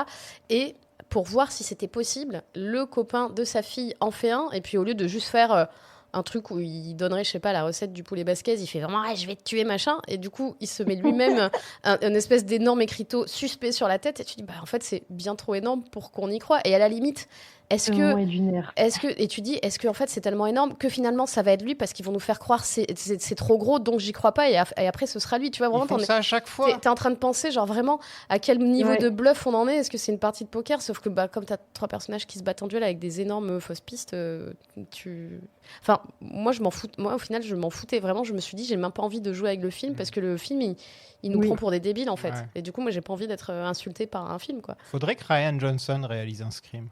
Ou au moins écrive un Scream. Pour faire du whodunit, quoi. Je tu sais vois. pas, ouais. Qu'il y en a un vrai, parce que ça fait longtemps qu'il n'y a pas eu un bon whodunit dans... C'est quoi, le bon dernier? C'était dans le 4, peut-être, qui était intéressant? Le 4. Ouais, parce que le les 4. personnages Ouais, existaient le un 4. peu, qu'ils étaient Ouais, sympathiques, qu'ils étaient incarnés par des acteurs, actrices qu'on connaissait un peu. C'est ça le truc, c'est qu'il y avait Ah, toute puis t'as cette des nouvelle petits génération retournements et de tout. Là, situation, le 4. Dommage. Comment, Mylène? J'ai pas entendu, excuse-moi. Je disais, sur le 4, tu peux être surpris par le whodunit. Moi, en tout cas, à l'époque, l'un des 2 tueurs, je me suis vraiment dit, ah ouais, non, je l'aimais vraiment beaucoup, celui-là, punaise. C'est dans le 4 qu'il y avait Mickey Madison? Non, c'est dans le 5. Dans le 5, ouais. Donc ouais, Mickey Madison, qui est donc la seule actrice de Scream avec un Oscar. Ouais, mais elle l'a eu après. Ouais, mais même, je veux dire, mais de tout Scream. Oui, oui. C'est pas David Arquette qui allait gagner un Oscar, tu vois. Et pourtant. Pourquoi? Pour être un catcheur de merde. Excellent catcheur. Le docu sur sa carrière de catch, il est fou. Il vaut son pesant de cacahuètes. Après quand on avait tellement parlé de Scream, etc., que j'ai fini par le regarder tellement j'étais curieux. C'est un retournement ridicule pour n'importe quelle franchise. Dans cet épisode, tout tourne autour de la nostalgie. Eh Mindy, on en a parlé, on voulait arrêter avec les règles. Désolé. On vaut mieux que ça, alors. Donc, quel que soit le tueur, il veut que Sydney sorte de sa retraite. C'est une Scream Queen. Les Scream Queens n'ont pas droit au happy end. C'est pas un hasard s'il faut revenir Jamie Lee dans les nouveaux Halloween. On veut tous relire les hauts de Hurlevent comme la première fois. Sauf que là, on est dans la vraie vie. Oui, tout juste. Cette personne n'est pas fan des films Stab. Elle est fan de Sydney Prescott. Mais pas de la Sydney d'aujourd'hui. De la Sydney d'il y a 30 ans. De la Sydney qui dézinguait du Ghostface quasiment tous les ans. Sydney reçoit un appel de Ghostface et elle est super blasée au début parce qu'elle reçoit beaucoup d'appels dans ce genre. Et ensuite, elle reçoit un FaceTime de Stu qui a plein de cicatrices et Matthew Lillard qui, j'en ai déjà parlé il y a un an, Matthew Lillard qui fait partie de ma shortlist d'acteurs préférés et que je ne saurais jamais pourquoi. Parce qu'il joue très bien. Je ne sais jamais pourquoi. Dans la mesure et la... Et je m'en suis rendu compte en regardant Twin Peaks The Return où avec Lynch et avec les dialogues de Lynch et la manière de filmer de Lynch, en fait, Matthew Lillard, c'est pas juste un stoner ou c'est pas juste parce qu'on l'a tellement vu dans les rôles de stoner que on a cette image. Je veux dire, c'est Sammy dans Scooby-Doo, c'est voilà. Et au final, plus il vieillit et plus il commence à vraiment montrer qu'il est capable de faire autre chose. Et en plus, il était le pauvre sur la kill list de Tarantino. Il s'est fait insulter par Tarantino. Alors il a pris une balle perdue. Mais là, c'est la balle la gratos. plus perdue que j'ai vue au monde. Pourquoi Tarantino, il a pensé à Matthew Lillard, genre un acteur à la mode qui aurait été Matthew Lillard. mais ça sort d'où, quoi? Et le pire, c'est que maintenant, il est à la mode grâce à ce film. Il est revenu à la mode. Grâce à Tarantino. Et Matthew Lillard, donc, pendant tout le film, Matthew Lillard... Est-ce que vous avez vu le film War of the World qui est sorti l'année dernière? Non. Donc avec Ice Cube qui fait du FaceTime pendant tout le film, qui est derrière sa webcam. C'est un des plus beaux nanars que j'ai vu depuis longtemps parce qu'on n'en fait plus des vrais bons nanars comme ça où tout est premier degré alors que c'est n'importe quoi. Et dans ce film, donc on a Ice Cube qui est derrière sa webcam pendant tout le film. Et en voyant Matthew Lillard, je me suis dit, putain, ils ont fait exactement la même chose. Ils ont demandé à un acteur de venir, juste de se filmer comme ça. Ça, c'est 2 jours de tournage. Hein, non, mais ça se trouve, il s'est filmé depuis juillet avec son téléphone. Mais ouais, hein. mais je sais même pas si c'est 2 jours de tournage qu'il a fait là. Il était en slip dans son salon, tu vois, il a tourné. Il a fait comme nous pendant les réunions, pendant les visios quand on est en télétravail. Hein. Il avait juste un haut et puis il a fait une Donald, il était en slip, tu vois. Après, ça me fait plaisir de le voir, mais je veux dire, enfin... On est content. On le voit, on sait tout de suite que c'est un deepfake, que c'est de l'IA, que c'est je sais pas trop quoi, mais dès que tu le vois, tu sais très bien. Il y a même tout un speech qu'elle fait, la jumelle, là, je sais plus comment elle s'appelle, Mindy. Elle fait tout un speech sur le fait que ce serait trop évident, ce serait en fait sauter le requin que d'avoir un personnage qui revient comme ça après s'être pris une télé dans la tronche quand même. Il est mort, hein, on l'a vu mourir. Ils nous le disent carrément dans le film. On fera jamais ça, on n'osera jamais le faire. Tout ça pour que ce soit un retournement de situation après. En fait, ils nous font des fausses pistes. En fait, moi, j'ai l'impression que c'est un truc que tu dis à un enfant. Tu sais, quand tu veux faire croire un truc à un enfant et que tu lui fais un énorme mytho en lui disant, tiens, en prêchant le faux pour machin, et qu'en fait, t'es là, non, mais en fait, on n'a pas 8 ans. On veut un vrai film, on veut un vrai truc, un vrai scénario, quoi. Donc, heureuse de ce retour de Stu, Mylène? En fait, c'est pas un vrai retour de Stu, c'est trop dommage. Pas utiliser tout le talent de Matthew Lillard parce que je l'aime d'amour aussi.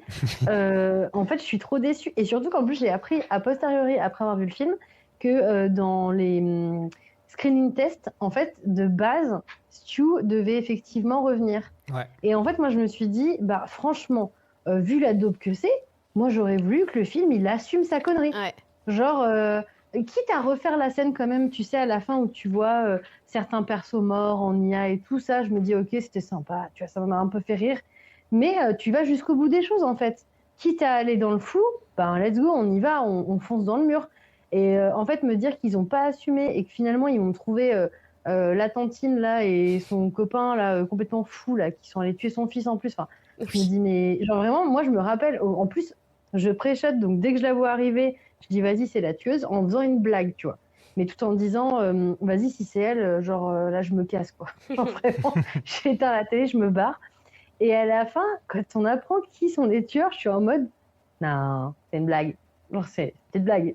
Et tu sais, tu comprends même pas comment. T'as l'impression qu'ils savent même pas pourquoi ils sont là. Genre, ils sont arrivés, ils ont vu de la lumière, ils sont là, ouais, c'est nous les tueurs, et ouais, c'est comme ça. Et effectivement, bah, je trouve que ouais, Matthew Lillard, ça aurait pu être mieux exploité. En plus, là, ce qui est dommage, c'est que maintenant, après nous avoir dit qu'en gros, il n'était pas vivant et avoir un peu joué sur cette corde-là, c'est plus trop exploitable. Et c'est un truc que les gens attendaient. Enfin, en tout cas, c'est resté en suspens pendant longtemps, vu que ça aurait dû être dans le scénario du 3 et tout. Du coup, là, tu te tues un peu un arc narratif et ouais, j'avoue, je suis déçue. J'aurais voulu à la fin, ouais, quand il y a eu la révélation, je me suis dit, trop dommage. Franchement, quitte à faire ça, autant te dire on fonce. Ils auraient pu faire un vrai truc méta pour le coup, tu vois, dire on fait une retcon et on assume le côté retcon, tu vois, comme à chaque fois ils prennent un truc méta. C'était son jumeau. Et de dire, non mais même, voilà, de dire soit c'est un jumeau, mais en fait dire on va prendre les pires tropes du cinéma, mais en fait on les assume, et de dire en fait on fait une retcon, et parce qu'il y a eu des rumeurs sur ces trucs-là, et dire en fait depuis le début c'était Stu qui était derrière le truc, et en fait il est pas mort. Non mais il y a eu des rumeurs sur ça, et en fait le film, en l'état tel qu'il est, il est tellement nul que quand j'y réfléchis un peu, quand tu m'as invité au podcast parce que moi, je l'ai pas traité ailleurs et donc le film, je l'ai aussitôt oublié après l'avoir vu et tout. Donc là, j'ai dû un peu me replonger dedans et réfléchir. Et je me suis dit, mais au final, j'aurais préféré avoir un truc tout pété, mais qui assume son truc méta de dire on est une retcon et en fait, c'était Stu depuis le début ou nous sortir. Voilà, un truc comme ça, mais qui au moins assume son truc et te donne ce que tu veux. Parce que là, en fait, ils le font revenir parce qu'ils savent que les gens l'aiment bien, sans le faire revenir pour autant. En fait, ils t'agitent les marionnettes de tout le monde avec de l'IA, en tout cas ceux qui ont bien voulu revenir parce qu'il en manque quelques-uns au casting. Et tu dis vraiment, moi j'ai l'impression que le film, il me prend pour un con. Et comme dans le précédent, quoi, il te refait pas le musée Scream, mais il te fait en IA chacun des tueurs ou en tout cas des personnages précédents. Et même sur l'IA, ça raconte rien sur l'IA en fait, tu vois, il n'y a pas non plus un côté méta sur l'IA. Donc là, ils utilisent vite fait un truc technologique, mais ils en font rien. Leur truc, c'est le tueur, il est tech-savvy. Ouais, d'accord. Donc en fait, ça va être la porte ouverte. Et d'ailleurs, le gars qui est un des deux tueurs dit oui, j'ai un background, je bossais chez Google ou je sais pas quoi, machin. Tu sais, c'est vraiment leur formule magique pour dire du coup, je peux faire tout et n'importe quoi avec de l'IA. C'est même pas. Non, mais ça dit rien sur l'IA, en fait, ça dit rien sur rien. C'est un gamin qui te dit moi, j'ai un bouclier. Ouais, je sais, moi, j'ai travaillé pour Google. Ouais. Et en fait, le film, il est écrit comme ça. En fait, il part d'un truc en disant là, il va nous falloir des tueurs, ça va être qui ? Ça de la voisine et le fou de l'asile, là. Et puis, comment on justifie ? Alors, elle, on lui fait une backstory de meuf qui est obsédée par Sydney. Enfin, je sais pas, Bon. Donc, les ados travaillent sur une comédie musicale et Ghostface s'amuse avec les boutons. Moi, franchement, là, pour le coup, moi, j'aurais fait pareil à sa place. Voilà. Tu prends ton environnement et tu t'en sers. Ouais, mais c'est le jeu de la pince. Ouais. Et il a gagné. La pince. Mais c'est pour ça que cette scène, elle est plutôt cool, parce que là, dans tout le film, c'est ce qui est le plus mieux exploité, quoi. Ouais, ça va, cette scène est pas mal. Mais en même temps, on a encore une pièce de théâtre. Dans le 2 ou le 3 Dans le 2, quand elle est à la fac. Tu vois, Cassandra. c'est déjà vu tout ça, en fait, au final. Il n'y a rien de nouveau, il n'y a rien... En fait, dans tout le film, il n'y a pas une seule fois où je me suis dit ça, je l'aurais jamais vu dans un autre film d'horreur. Ou ça, j'aurais jamais entendu cette phrase dans un autre film d'horreur. Moi aussi, un personnage qui reste vivant dans un garage pendant je sais pas combien d'heures. Donc, il n'y a pas de caméra, il n'y a personne qui a vu de voiture à l'extérieur. La médecine légale ne sert à rien dans ces films, de toute façon. La police met toujours vraiment trop de temps à débarquer. Voilà, c'est Scream.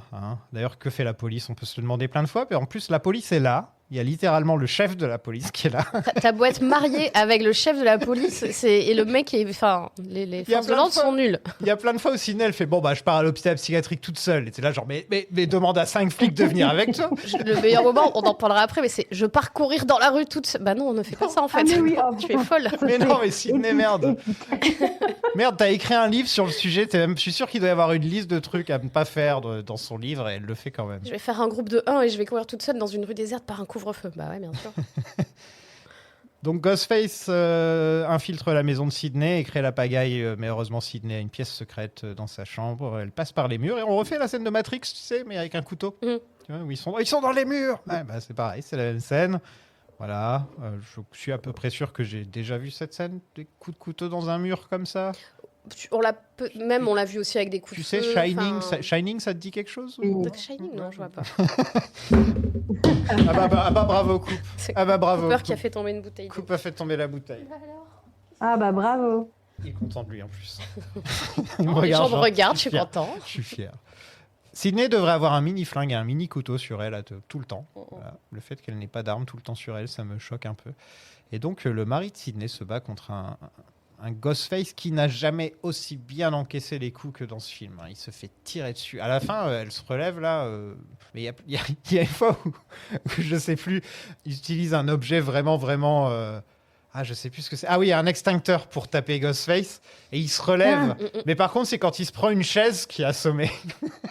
Je me suis dit, attends, tu te prends une chaise sur l'épaule, là, t'es assommé. Il n'y a plus aucune logique avec Ghostface. En fait, c'est que Scream, ce qui fait le charme de Scream, c'est que c'est des gens normaux, les tueurs, à chaque fois. C'est pas des Jason, c'est pas des Michael Myers ou des trucs comme ça. C'est des gens normaux. C'est juste des gens qui ont des tueurs en série, tout simplement. Mais je m'en suis plaint dans je sais pas combien de films du fait que Ghostface, à chaque fois, il se relève.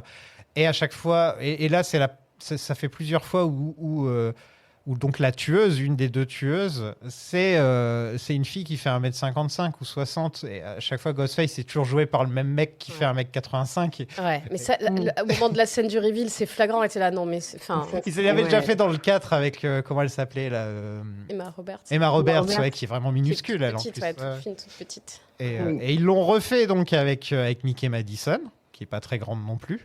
Et là, ils le refont encore.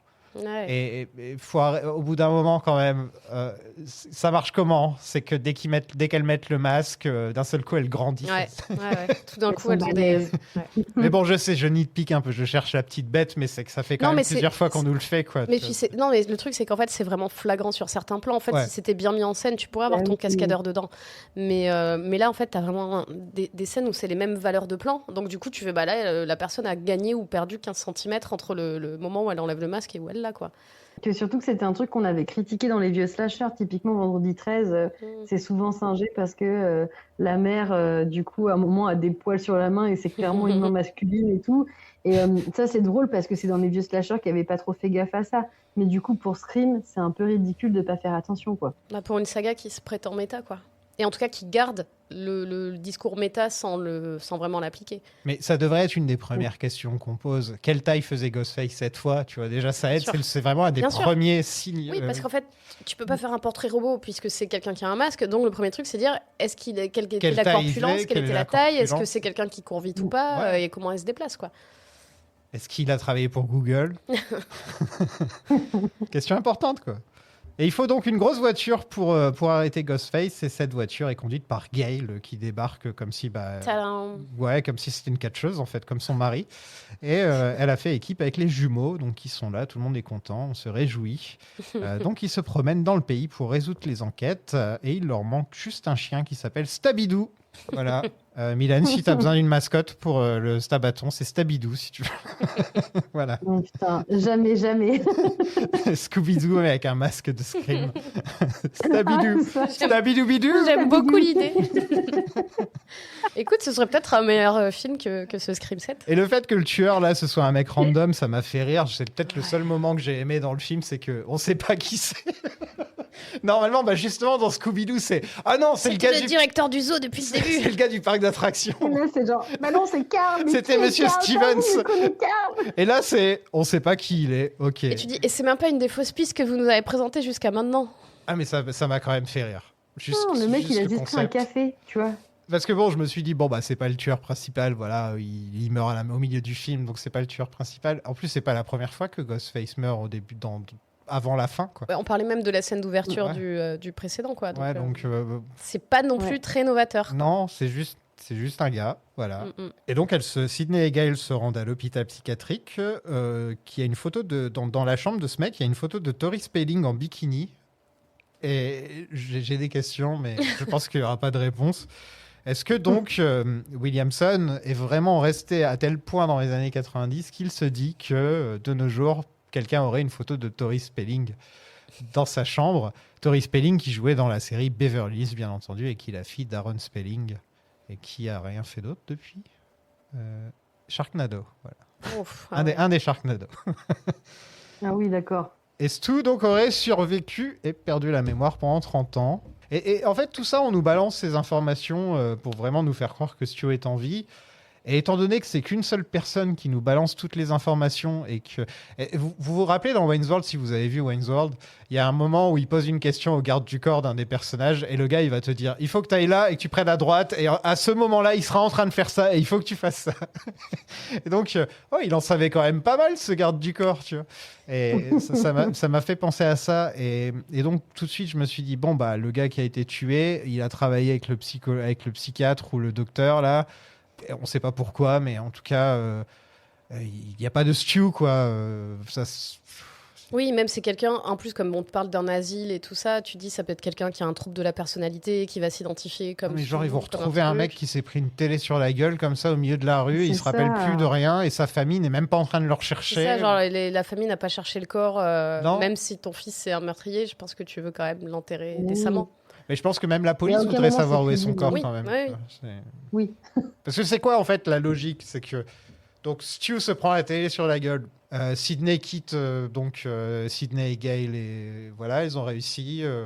Ils sont Tout le monde s'en morts. va. Donc les flics arrivent, ils débarrassent des corps, etc. Et ils se rendent pas compte Il y en a un qui est parti, et que puis Stu a surtout, disparu. dans l'hôpital du coin, il y a un gars qui arrive avec la tête défoncée en disant bah faudrait me recoudre quoi. Et donc ils font pas le lien. Stabidou-bidou. Je ne comprends pas. Il s'est pris une télé, mais je ne comprends pas. Et c'est pour ça, tu dis, ouais, s'ils avaient déclaré à la fin qu'en fait Stu était en vie, mais moi je me serais cassé. Non, mais je dis ça parce qu'en fait, me serais cassé. moi j'aurais trouvé ça débile, aussi, mais en fait, vu qu'ils nous ont fait un truc hyper nul, je me dis en fait, truc nul contre un autre truc nul, Moi, je tu sais pas. rigoles un peu. Ouais. Ouais, c'est vrai. Mais en fait, au moins ils auraient une daube. assumé d'aller dans une bisserie, une vraie bisserie, quoi. Parce qu'on parlera de ce reveal après, mais c'est, je pense, le pire reveal de toute la saga, quoi. Je me suis dit qu'on allait revenir aux fondamentaux.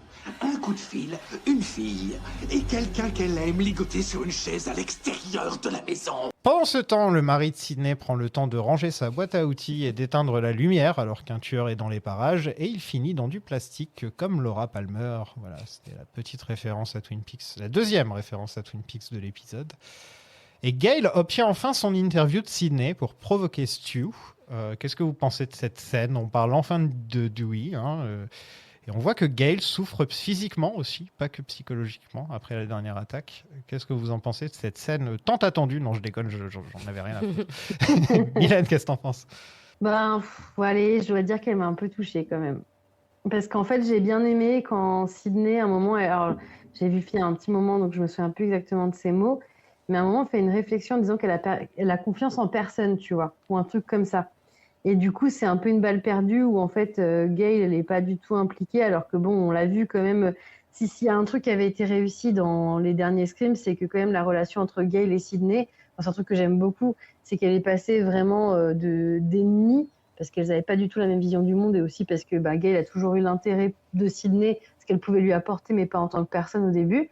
Et là, c'est vraiment devenu des sœurs, en fait. Elles sont, c'est vraiment des piliers l'une pour l'autre. Et en fait, de se rendre compte que Sydney, elle n'a pas eu, assez de recul pour se rendre compte à quel point Gale, elle avait besoin d'elle et qu'elle était un peu dans son truc, dans sa tête, et qu'elle n'a pas fait gaffe à elle.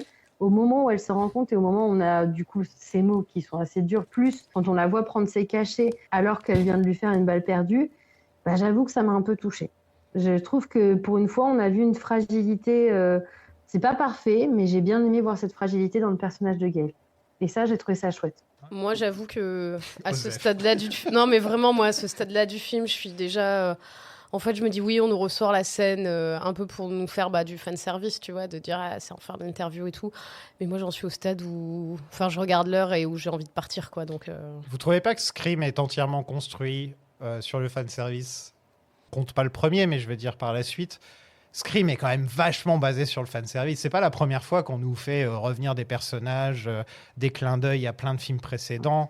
Dans tous les films de Scream, il y a d'ailleurs peut-être pas Scream 5, je pense, qui était un peu à part, mais il y a toujours beaucoup de références à d'autres Scream. Donc en fait, ce qu'il faut, c'est que ce soit bien fait.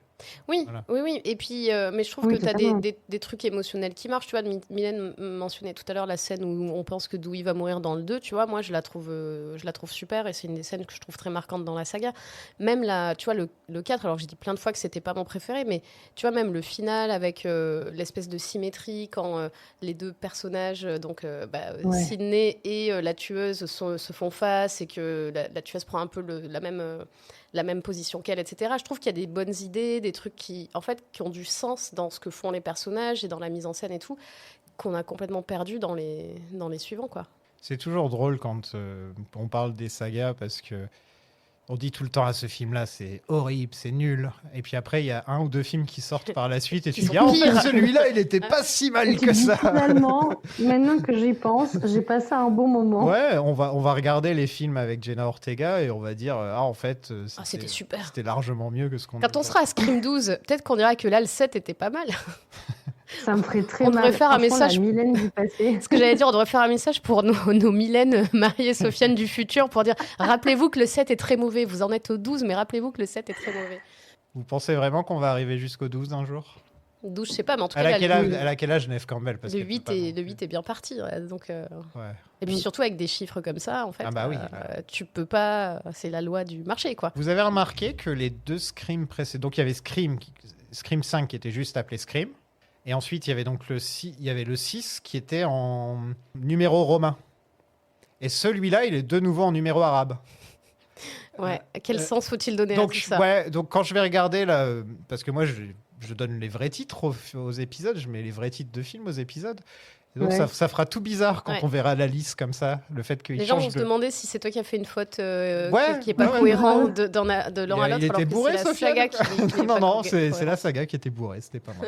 Je pense que c'est la meilleure explication. On entend le Nick Cave obligatoire, les jumeaux et Tatum réunissent tous les ados dans un bar parce qu'ils sont complètement cons.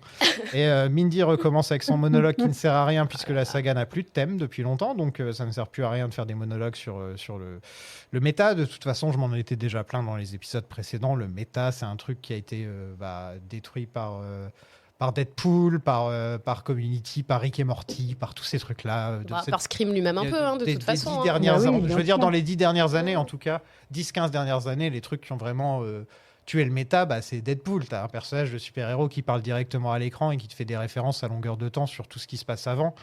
Le film est littéralement, c'est méta. Il devrait s'appeler méta plutôt que Deadpool. Et tu as des... tous les films de Ryan Reynolds sont comme ça, de toute façon. Est-ce que ce serait pas un peu la faute à Joss Whedon?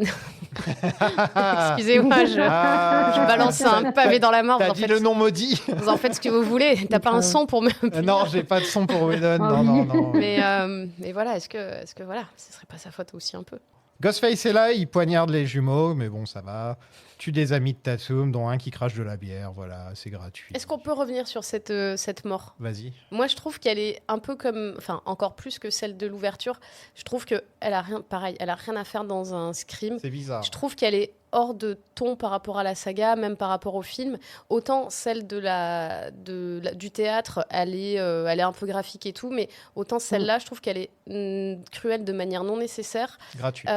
Que, en plus, moi, je trouve que ça fait plus destination finale ou ce genre de truc, à la limite, un Terrifier, tu vois, qui a un côté sadique que n'est pas censé avoir Ghostface. Et quand... Ensuite, tu sais qui est ce garçon par rapport au tueur et tout. C'est un peu, la tueuse, c'est un peu bizarre, tu vois. Non, mais elle est folle, tu sais. Ouais, mais quand même. Hôpital psychiatrique, non, oui. Mais tu te rends compte? Elle a la carte zinzin. Elle a la carte zinzin, donc tout est possible. Il y en a un qui a la carte Google et l'autre la carte zinzin. Les trois, en fait, ont la carte. On est des mecs, on est juste des gens qui se sont échappés d'un hôpital psychiatrique. C'est les trois méchants. C'est juste ça. On s'est rencontrés dans un hôpital psychiatrique et on est fous.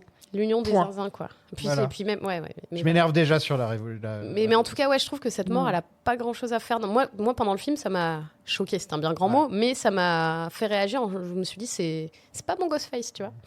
Pas mon Ghostface. En fait, encore une fois, c'est une série B. Nous, avec Lily, on s'est tapé un fou rire, mais comme un destination finale, en fait. Ouais, vraiment, mais du on coup, était en mode, mais qu'est-ce qu'on regarde? Mais du coup, il faut que le reste du film soit à ce niveau-là, tu vois, que si tu fais un changement si tu opères un changement de temps dans ta saga, tu le fais à l'échelle du film entier, quoi.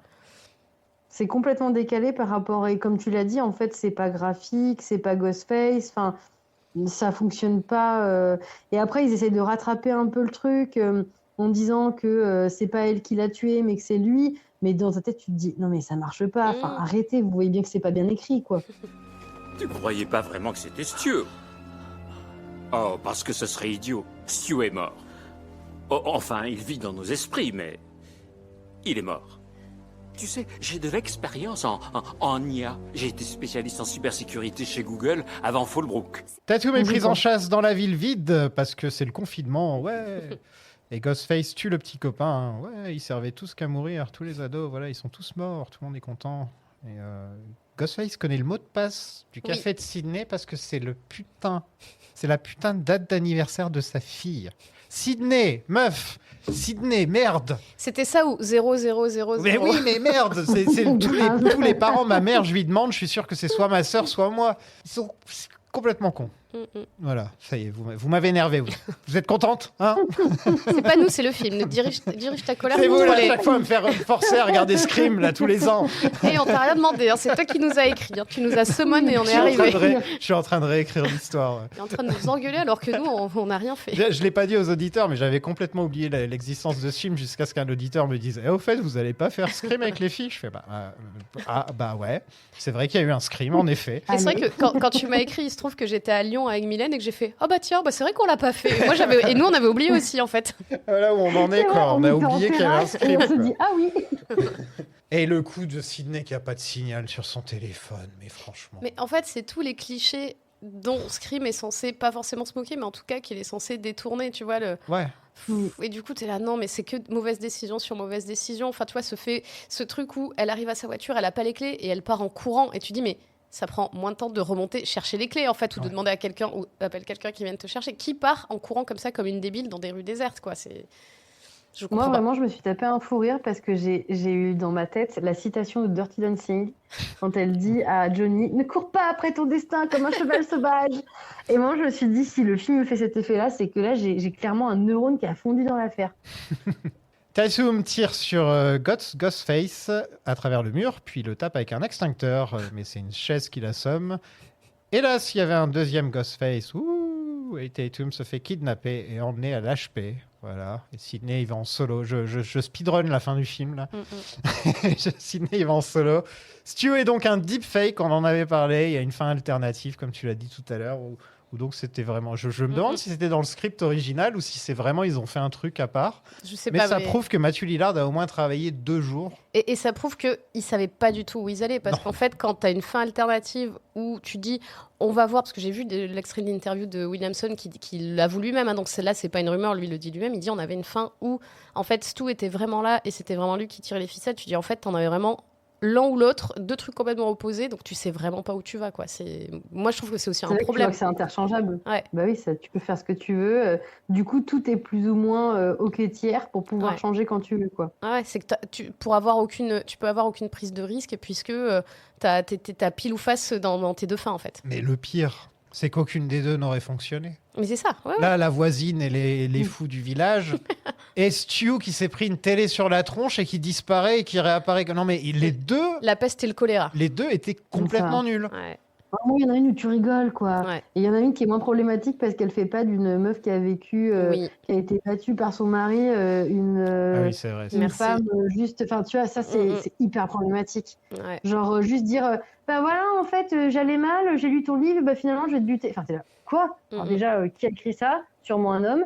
Et moi, vraiment, au-delà du fait que. Désolée, parce que cette femme me met en colère. Au-delà du whodunit que je trouve complètement pété aux manettes. Mais je trouve ça très problématique d'écrire ça. Ouais, je suis d'accord. Ce que ça dit sur les victimes de violences conjugales, tu vois, est-ce qu'on a vraiment besoin de ça? Je ne pense pas.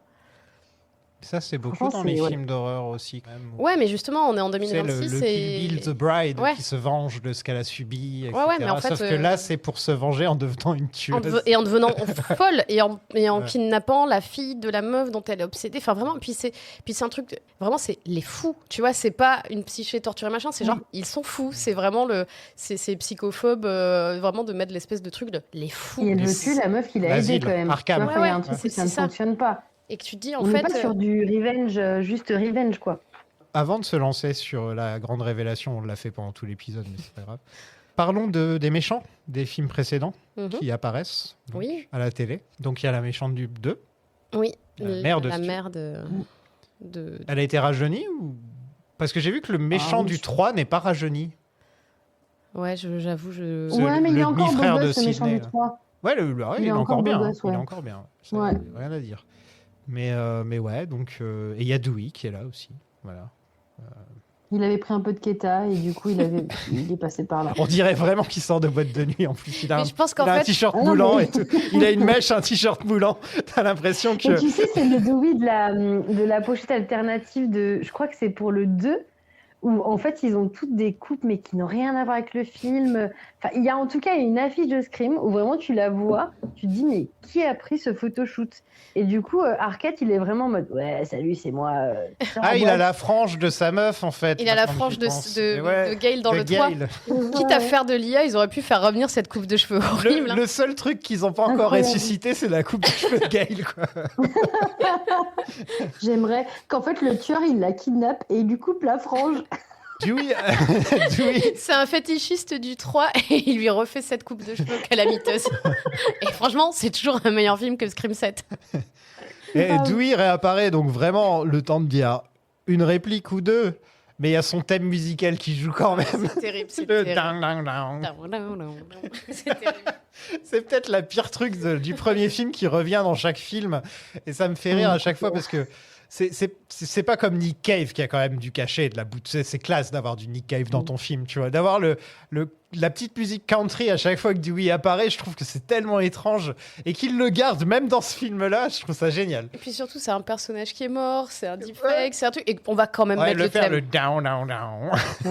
Mais en plus, thème qui doit rien vouloir dire pour une énorme majorité des gens qui voient le film encore une fois. Donc c'est vraiment s'attacher à des trucs dont tout le monde se fout. Musique de cow-boy. Et ceux qui s'en rappellent, bah nous, en fait, ça nous fait rire. Donc c'est satisfaisant pour qui, en fait, de faire ça? Non, parce que rappelons quand même que le thème de Scream, je l'ai vu avec mon ancienne coloc qui fait partie de la Gen Z, et elle m'a dit c'est Peaky Blinders.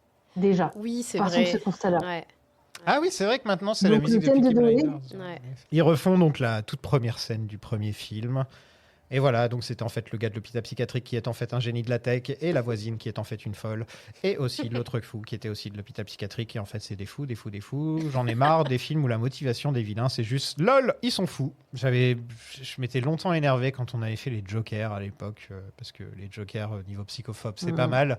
Mais alors là vraiment... Vraiment, littéralement, je suis sûr que quand il y aura une page Wikipédia de ces personnages, la motivation, ce sera marqué, ils sont fous. Mais c'est vraiment de la paresse scénaristique, quoi. Complètement. Parce que c'est un truc, tu peux dire ok dans une série B des années 80, dans certains trucs. En fait, c'est pareil, nous sortir ça aujourd'hui, et en plus dans un Scream, ce que je dis à chaque fois, mais c'est des films qui étaient censés réfléchir sur ces codes.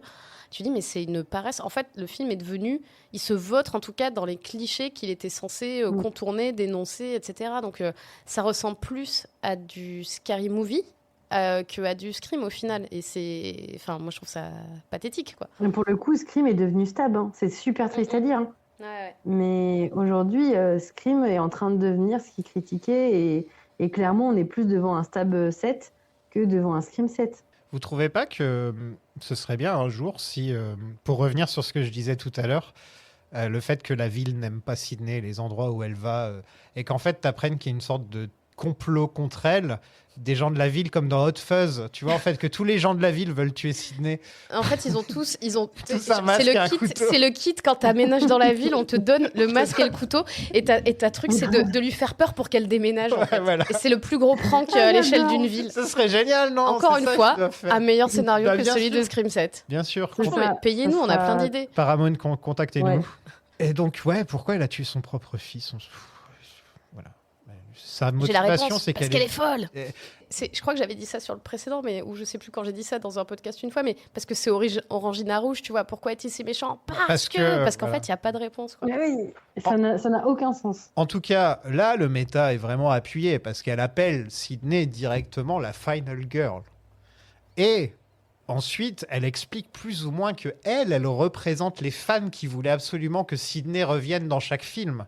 Ça, c'est hyper cynique, je trouve. Ouais, et que donc, si ce film existe, c'est de votre faute. En fait, le film nous dit ça à la fin. Nous dit c'est votre faute, vous êtes des merdes. Et tu vois, non, Ouais. non, c'est vous les merdes. Hein. Hein, vous voulez qu'elle soit heureuse, Clairement, Sydney, mais non, ouais. c'est de votre faute si elle revient à chaque fois. C'est pas de notre faute si t'as viré une nana parce qu'elle postait des trucs pro-palestiniens. Mais en plus, elle lui dit t'étais pas là à New York, c'est inadmissible. Et tu dis non, non, en fait, là vous réécrivez l'histoire parce qu'elle était pas là à New York, parce que vous n'avez pas voulu la payer un salaire correct. ça. Donc en plus, vous nous jetez au visage, c'est votre faute si elle est là, alors que, en fait, c'est votre Non, faute. laissez-nous tranquille. Ouais, genre moi j'ai rien demandé en fait. Je suis pas venue ici pour souffrir. Non, ok on voulait voir Matthew Lillard, bordel de merde.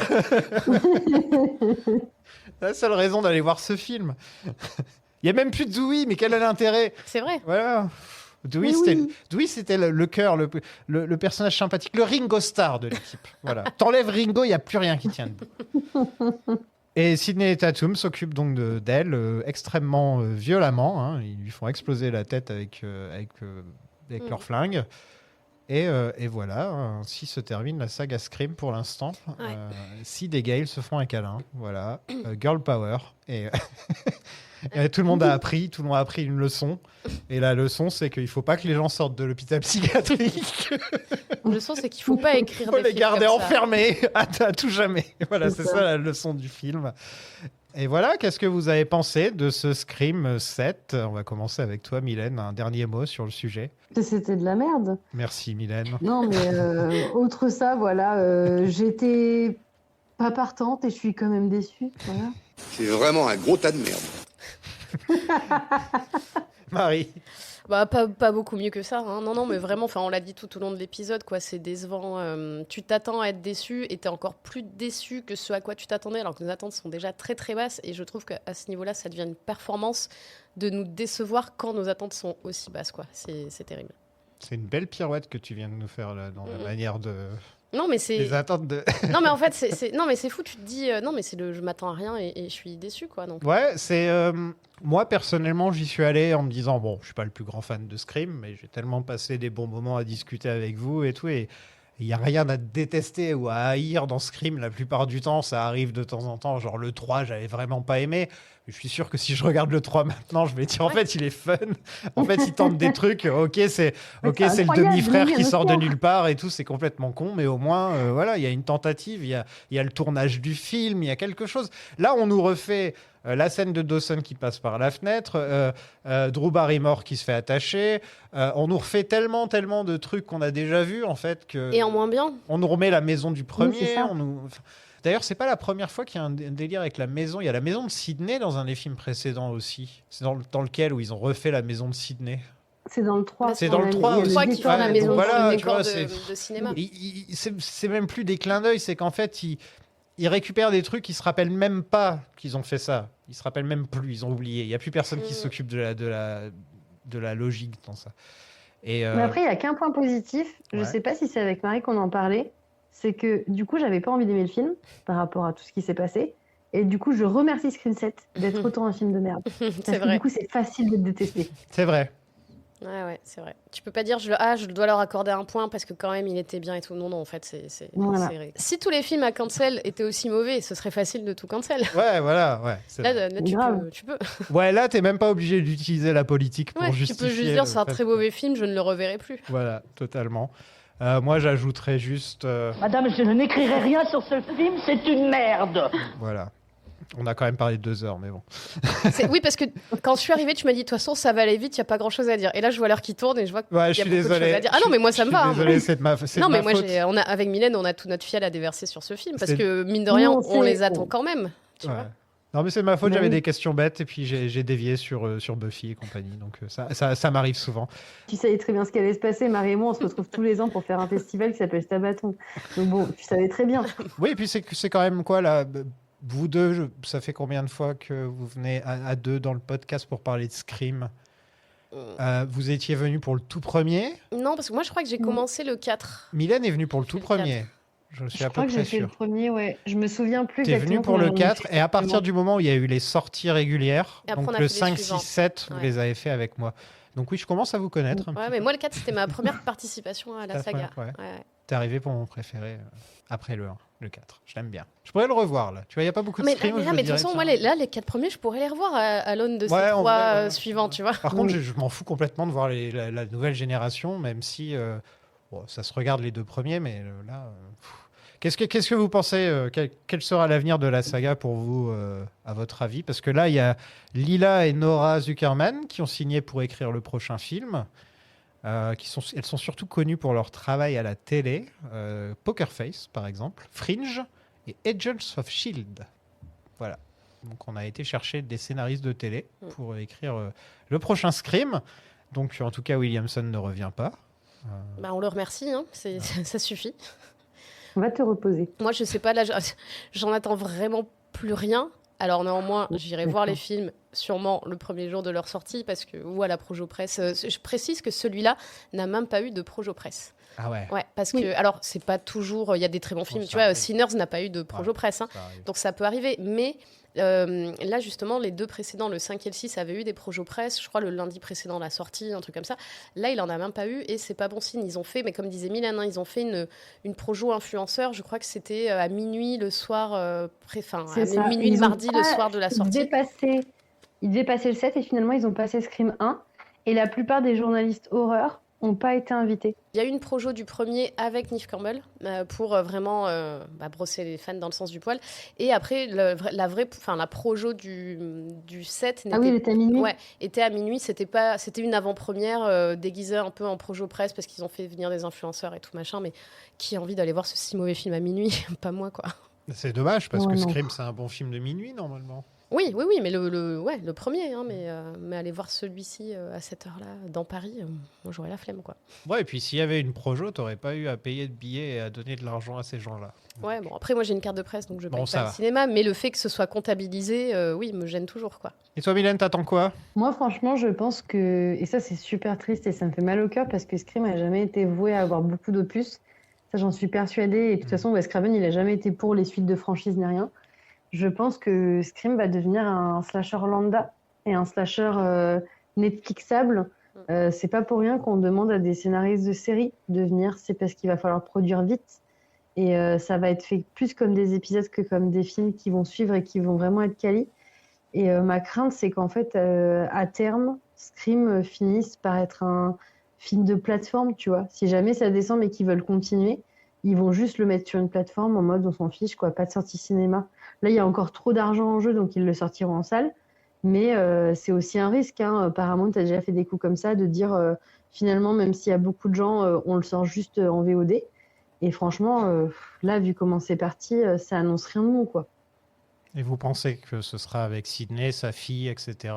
Ils vont continuer dans cette lignée ou ils vont essayer de reboot à nouveau? Moi, ça m'étonnerait qu'ils prennent le risque d'essayer de reboot à nouveau. Ouais. Parce que ce serait vraiment... Là, ça a cartonné. Donc. Ouais, et ce serait vraiment bizarre. Et tu vois, Neve Campbell qui est quand même revenue, qui est impliquée et tout...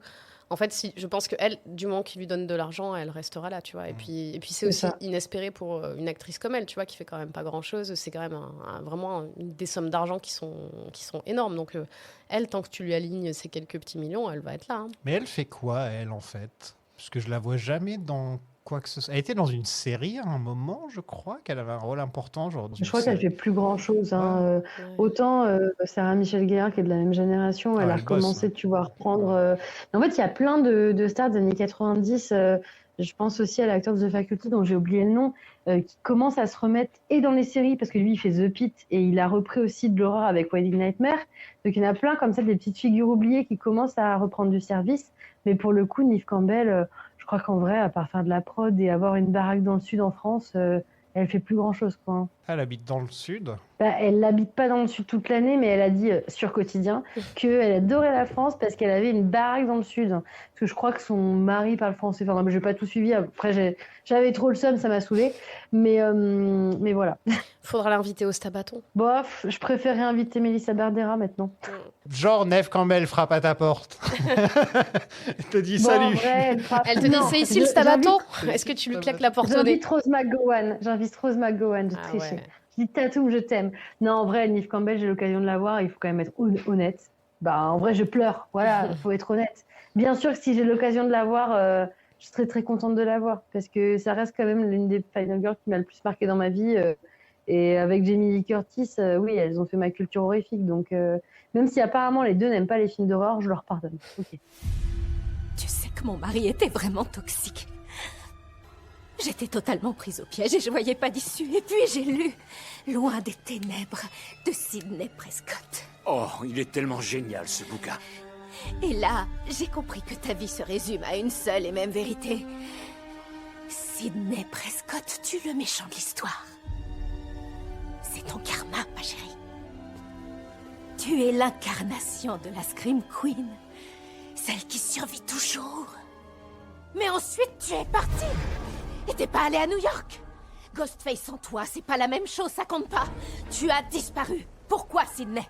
Je voulais montrer à tout le monde qu'il peut y avoir une vie après un trauma. Mais pas en ce qui te concerne. Le trauma, c'est toute ta vie. Tu sais à quel point ça m'a fait mal quand t'as disparu? Franchement, ça m'a fait vriller. Alors je me suis fait interner. Bon, merci à vous deux de m'avoir rejoint, d'avoir bravé la chaleur, parce que oui, il fait chaud. Merci Sofiane pour l'invitation, c'est toujours un plaisir. On peut te retrouver où, Marie? Merci beaucoup. Toujours chez Capture Mag, dans Seul temps pour un film où j'interviens régulièrement, et Monster Squad, mon émission sur le cinéma d'horreur. Là, on vient de sortir un épisode sur ça, de Stephen King. Je voulais le faire. Tu peux le faire, tu le feras différemment. Je le ferai dans un an, c'est bon. Tu sais comment ça marche. C'était quelle saga qu'on avait fait en même temps? C'était Les Dents de la Mer, non le Silence des agneaux, je crois. C'était Hannibal, ouais. On avait fait Hannibal au en même moment. temps. Et toi, Mylène, donc le Stabaton? Oui, ça approche. J'espère qu'on pourra bientôt annoncer l'affiche, la programmation. Et puis sinon, en dehors du Stabaton, je suis toujours dans le Jumpscare. Et là, on vient de sortir l'interview qu'on a pu réaliser pendant On vous ment, le festival de documentaire et fun footage de Jaume Balaguerro. Donc voilà, c'était très chouette. Et sinon, je me prépare à plus dormir jusqu'à juillet, mais ça va être cool. Rappelle les dates du Stabaton? Donc du 10 au 2 juillet au cinéma René Fallet à Dompierre-sur-Bèbre. Et donc on aura environ une douzaine de films projetés sur deux jours. Trop cool. Bon, merci beaucoup. Merci. Salut. Merci. En fait, t'as toujours été là pour moi, Gail. J'aurais dû aller à New York. Oui, j'aurais dû être là pour toi aussi. Non, Sid. Et je me suis trompée sur une chose. Je suis capable de faire confiance. J'ai confiance en toi. Merci beaucoup les amis d'avoir encore passé un peu de temps en notre compagnie pour parler de Scream. C'est toujours un plaisir de se retrouver une fois par an pour se plaindre du dernier Scream. Donc, voilà, la tradition continue. Le prochain épisode tournera peut-être autour des 4 psychoses. Donc je vous préviens, commencez déjà à regarder les psychoses si vous arrivez à les trouver facilement. Je ne sais pas où ils sont.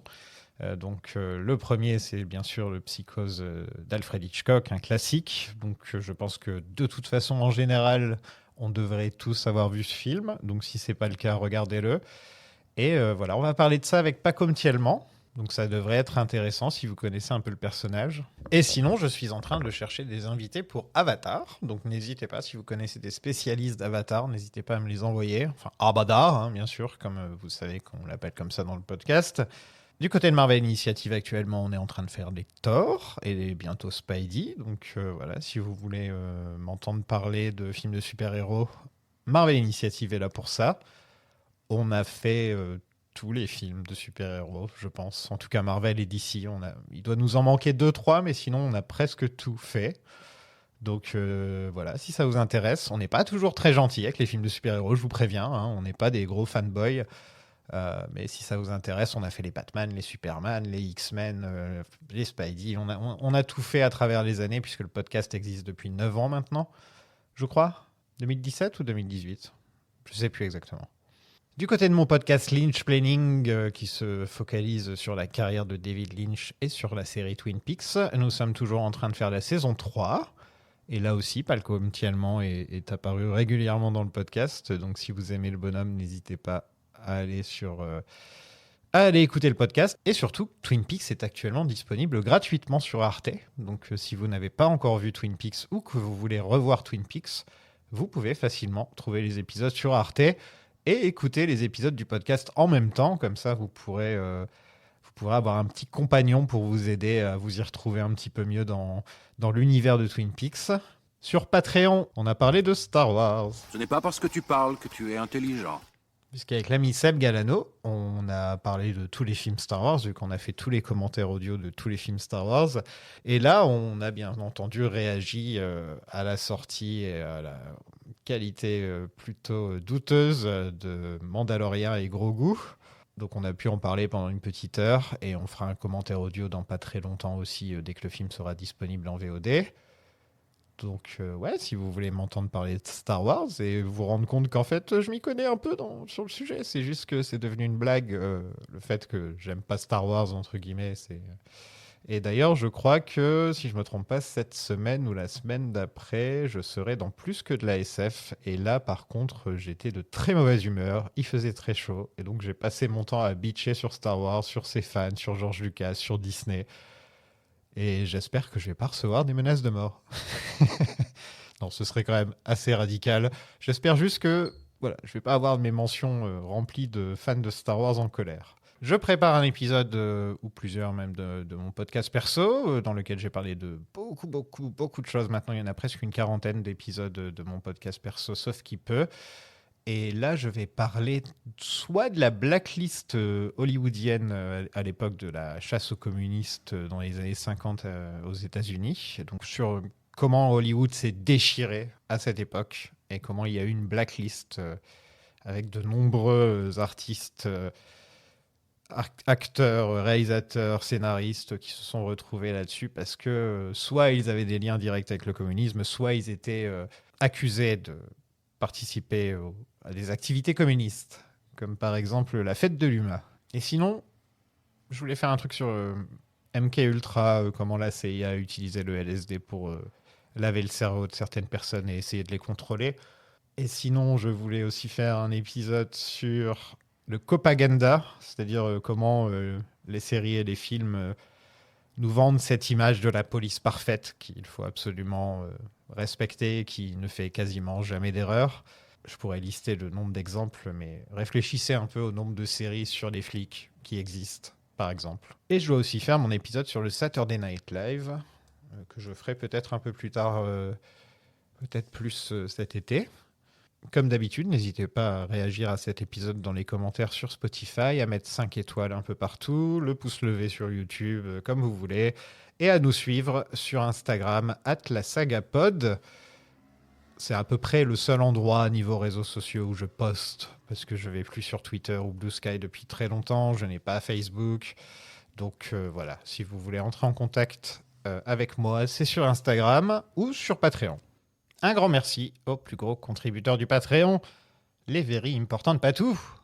Donc merci à Julien Léventreur, Ludo Bateman, Asbestine Damer, Sabrina Lavoisin, Toutoun Bob, Axel Zodiac, Dr Mondingus, Thomas Ramirez, Adeline Guin, Fabien Holm, Florence Voris, Ghostface Efo, Guigui Laserface, Ludwig Chucky, Diane Myers, Benoît Bitiquet, John Doe, Flavien Bates, Jonathan Wayne Gacy, Punky Verger, Benoît Poulvord, Son of Seb, Loba Dollaride, Aurel Grenouille, Alexis Georges, Michel Fourniret, Émile Louis, Aurélien Todd, Alexandre Jigsaw, Lizzie Bathory, Yann le monstre de Florence, Lady Océane Barbe Bleue, Ced le Maudit, Fabien Kruger, Nicole Étrangleur de Boston, Dominique Wournos, Tim Bundy, Clem Deray, François le Docteur de la Mort, Issor Kemper, Claire la Vampire de Düsseldorf, Charles Manson, Mendes Lecter, Guigui Pennywise, Stéphane, la créature du lagon noir, Carrie Corentin, le comte... Oula, ça c'est dur à dire. Le comte Dralucla. Je fais un petit bisou à Luc au passage. Le monstre de Cyril Stein. Adrien Candyman, Pascal Pearl, Dale Palmer et bien sûr Benoît et Gérard, les cannibales. Voilà. Je vous fais des bisous les amis. Salut.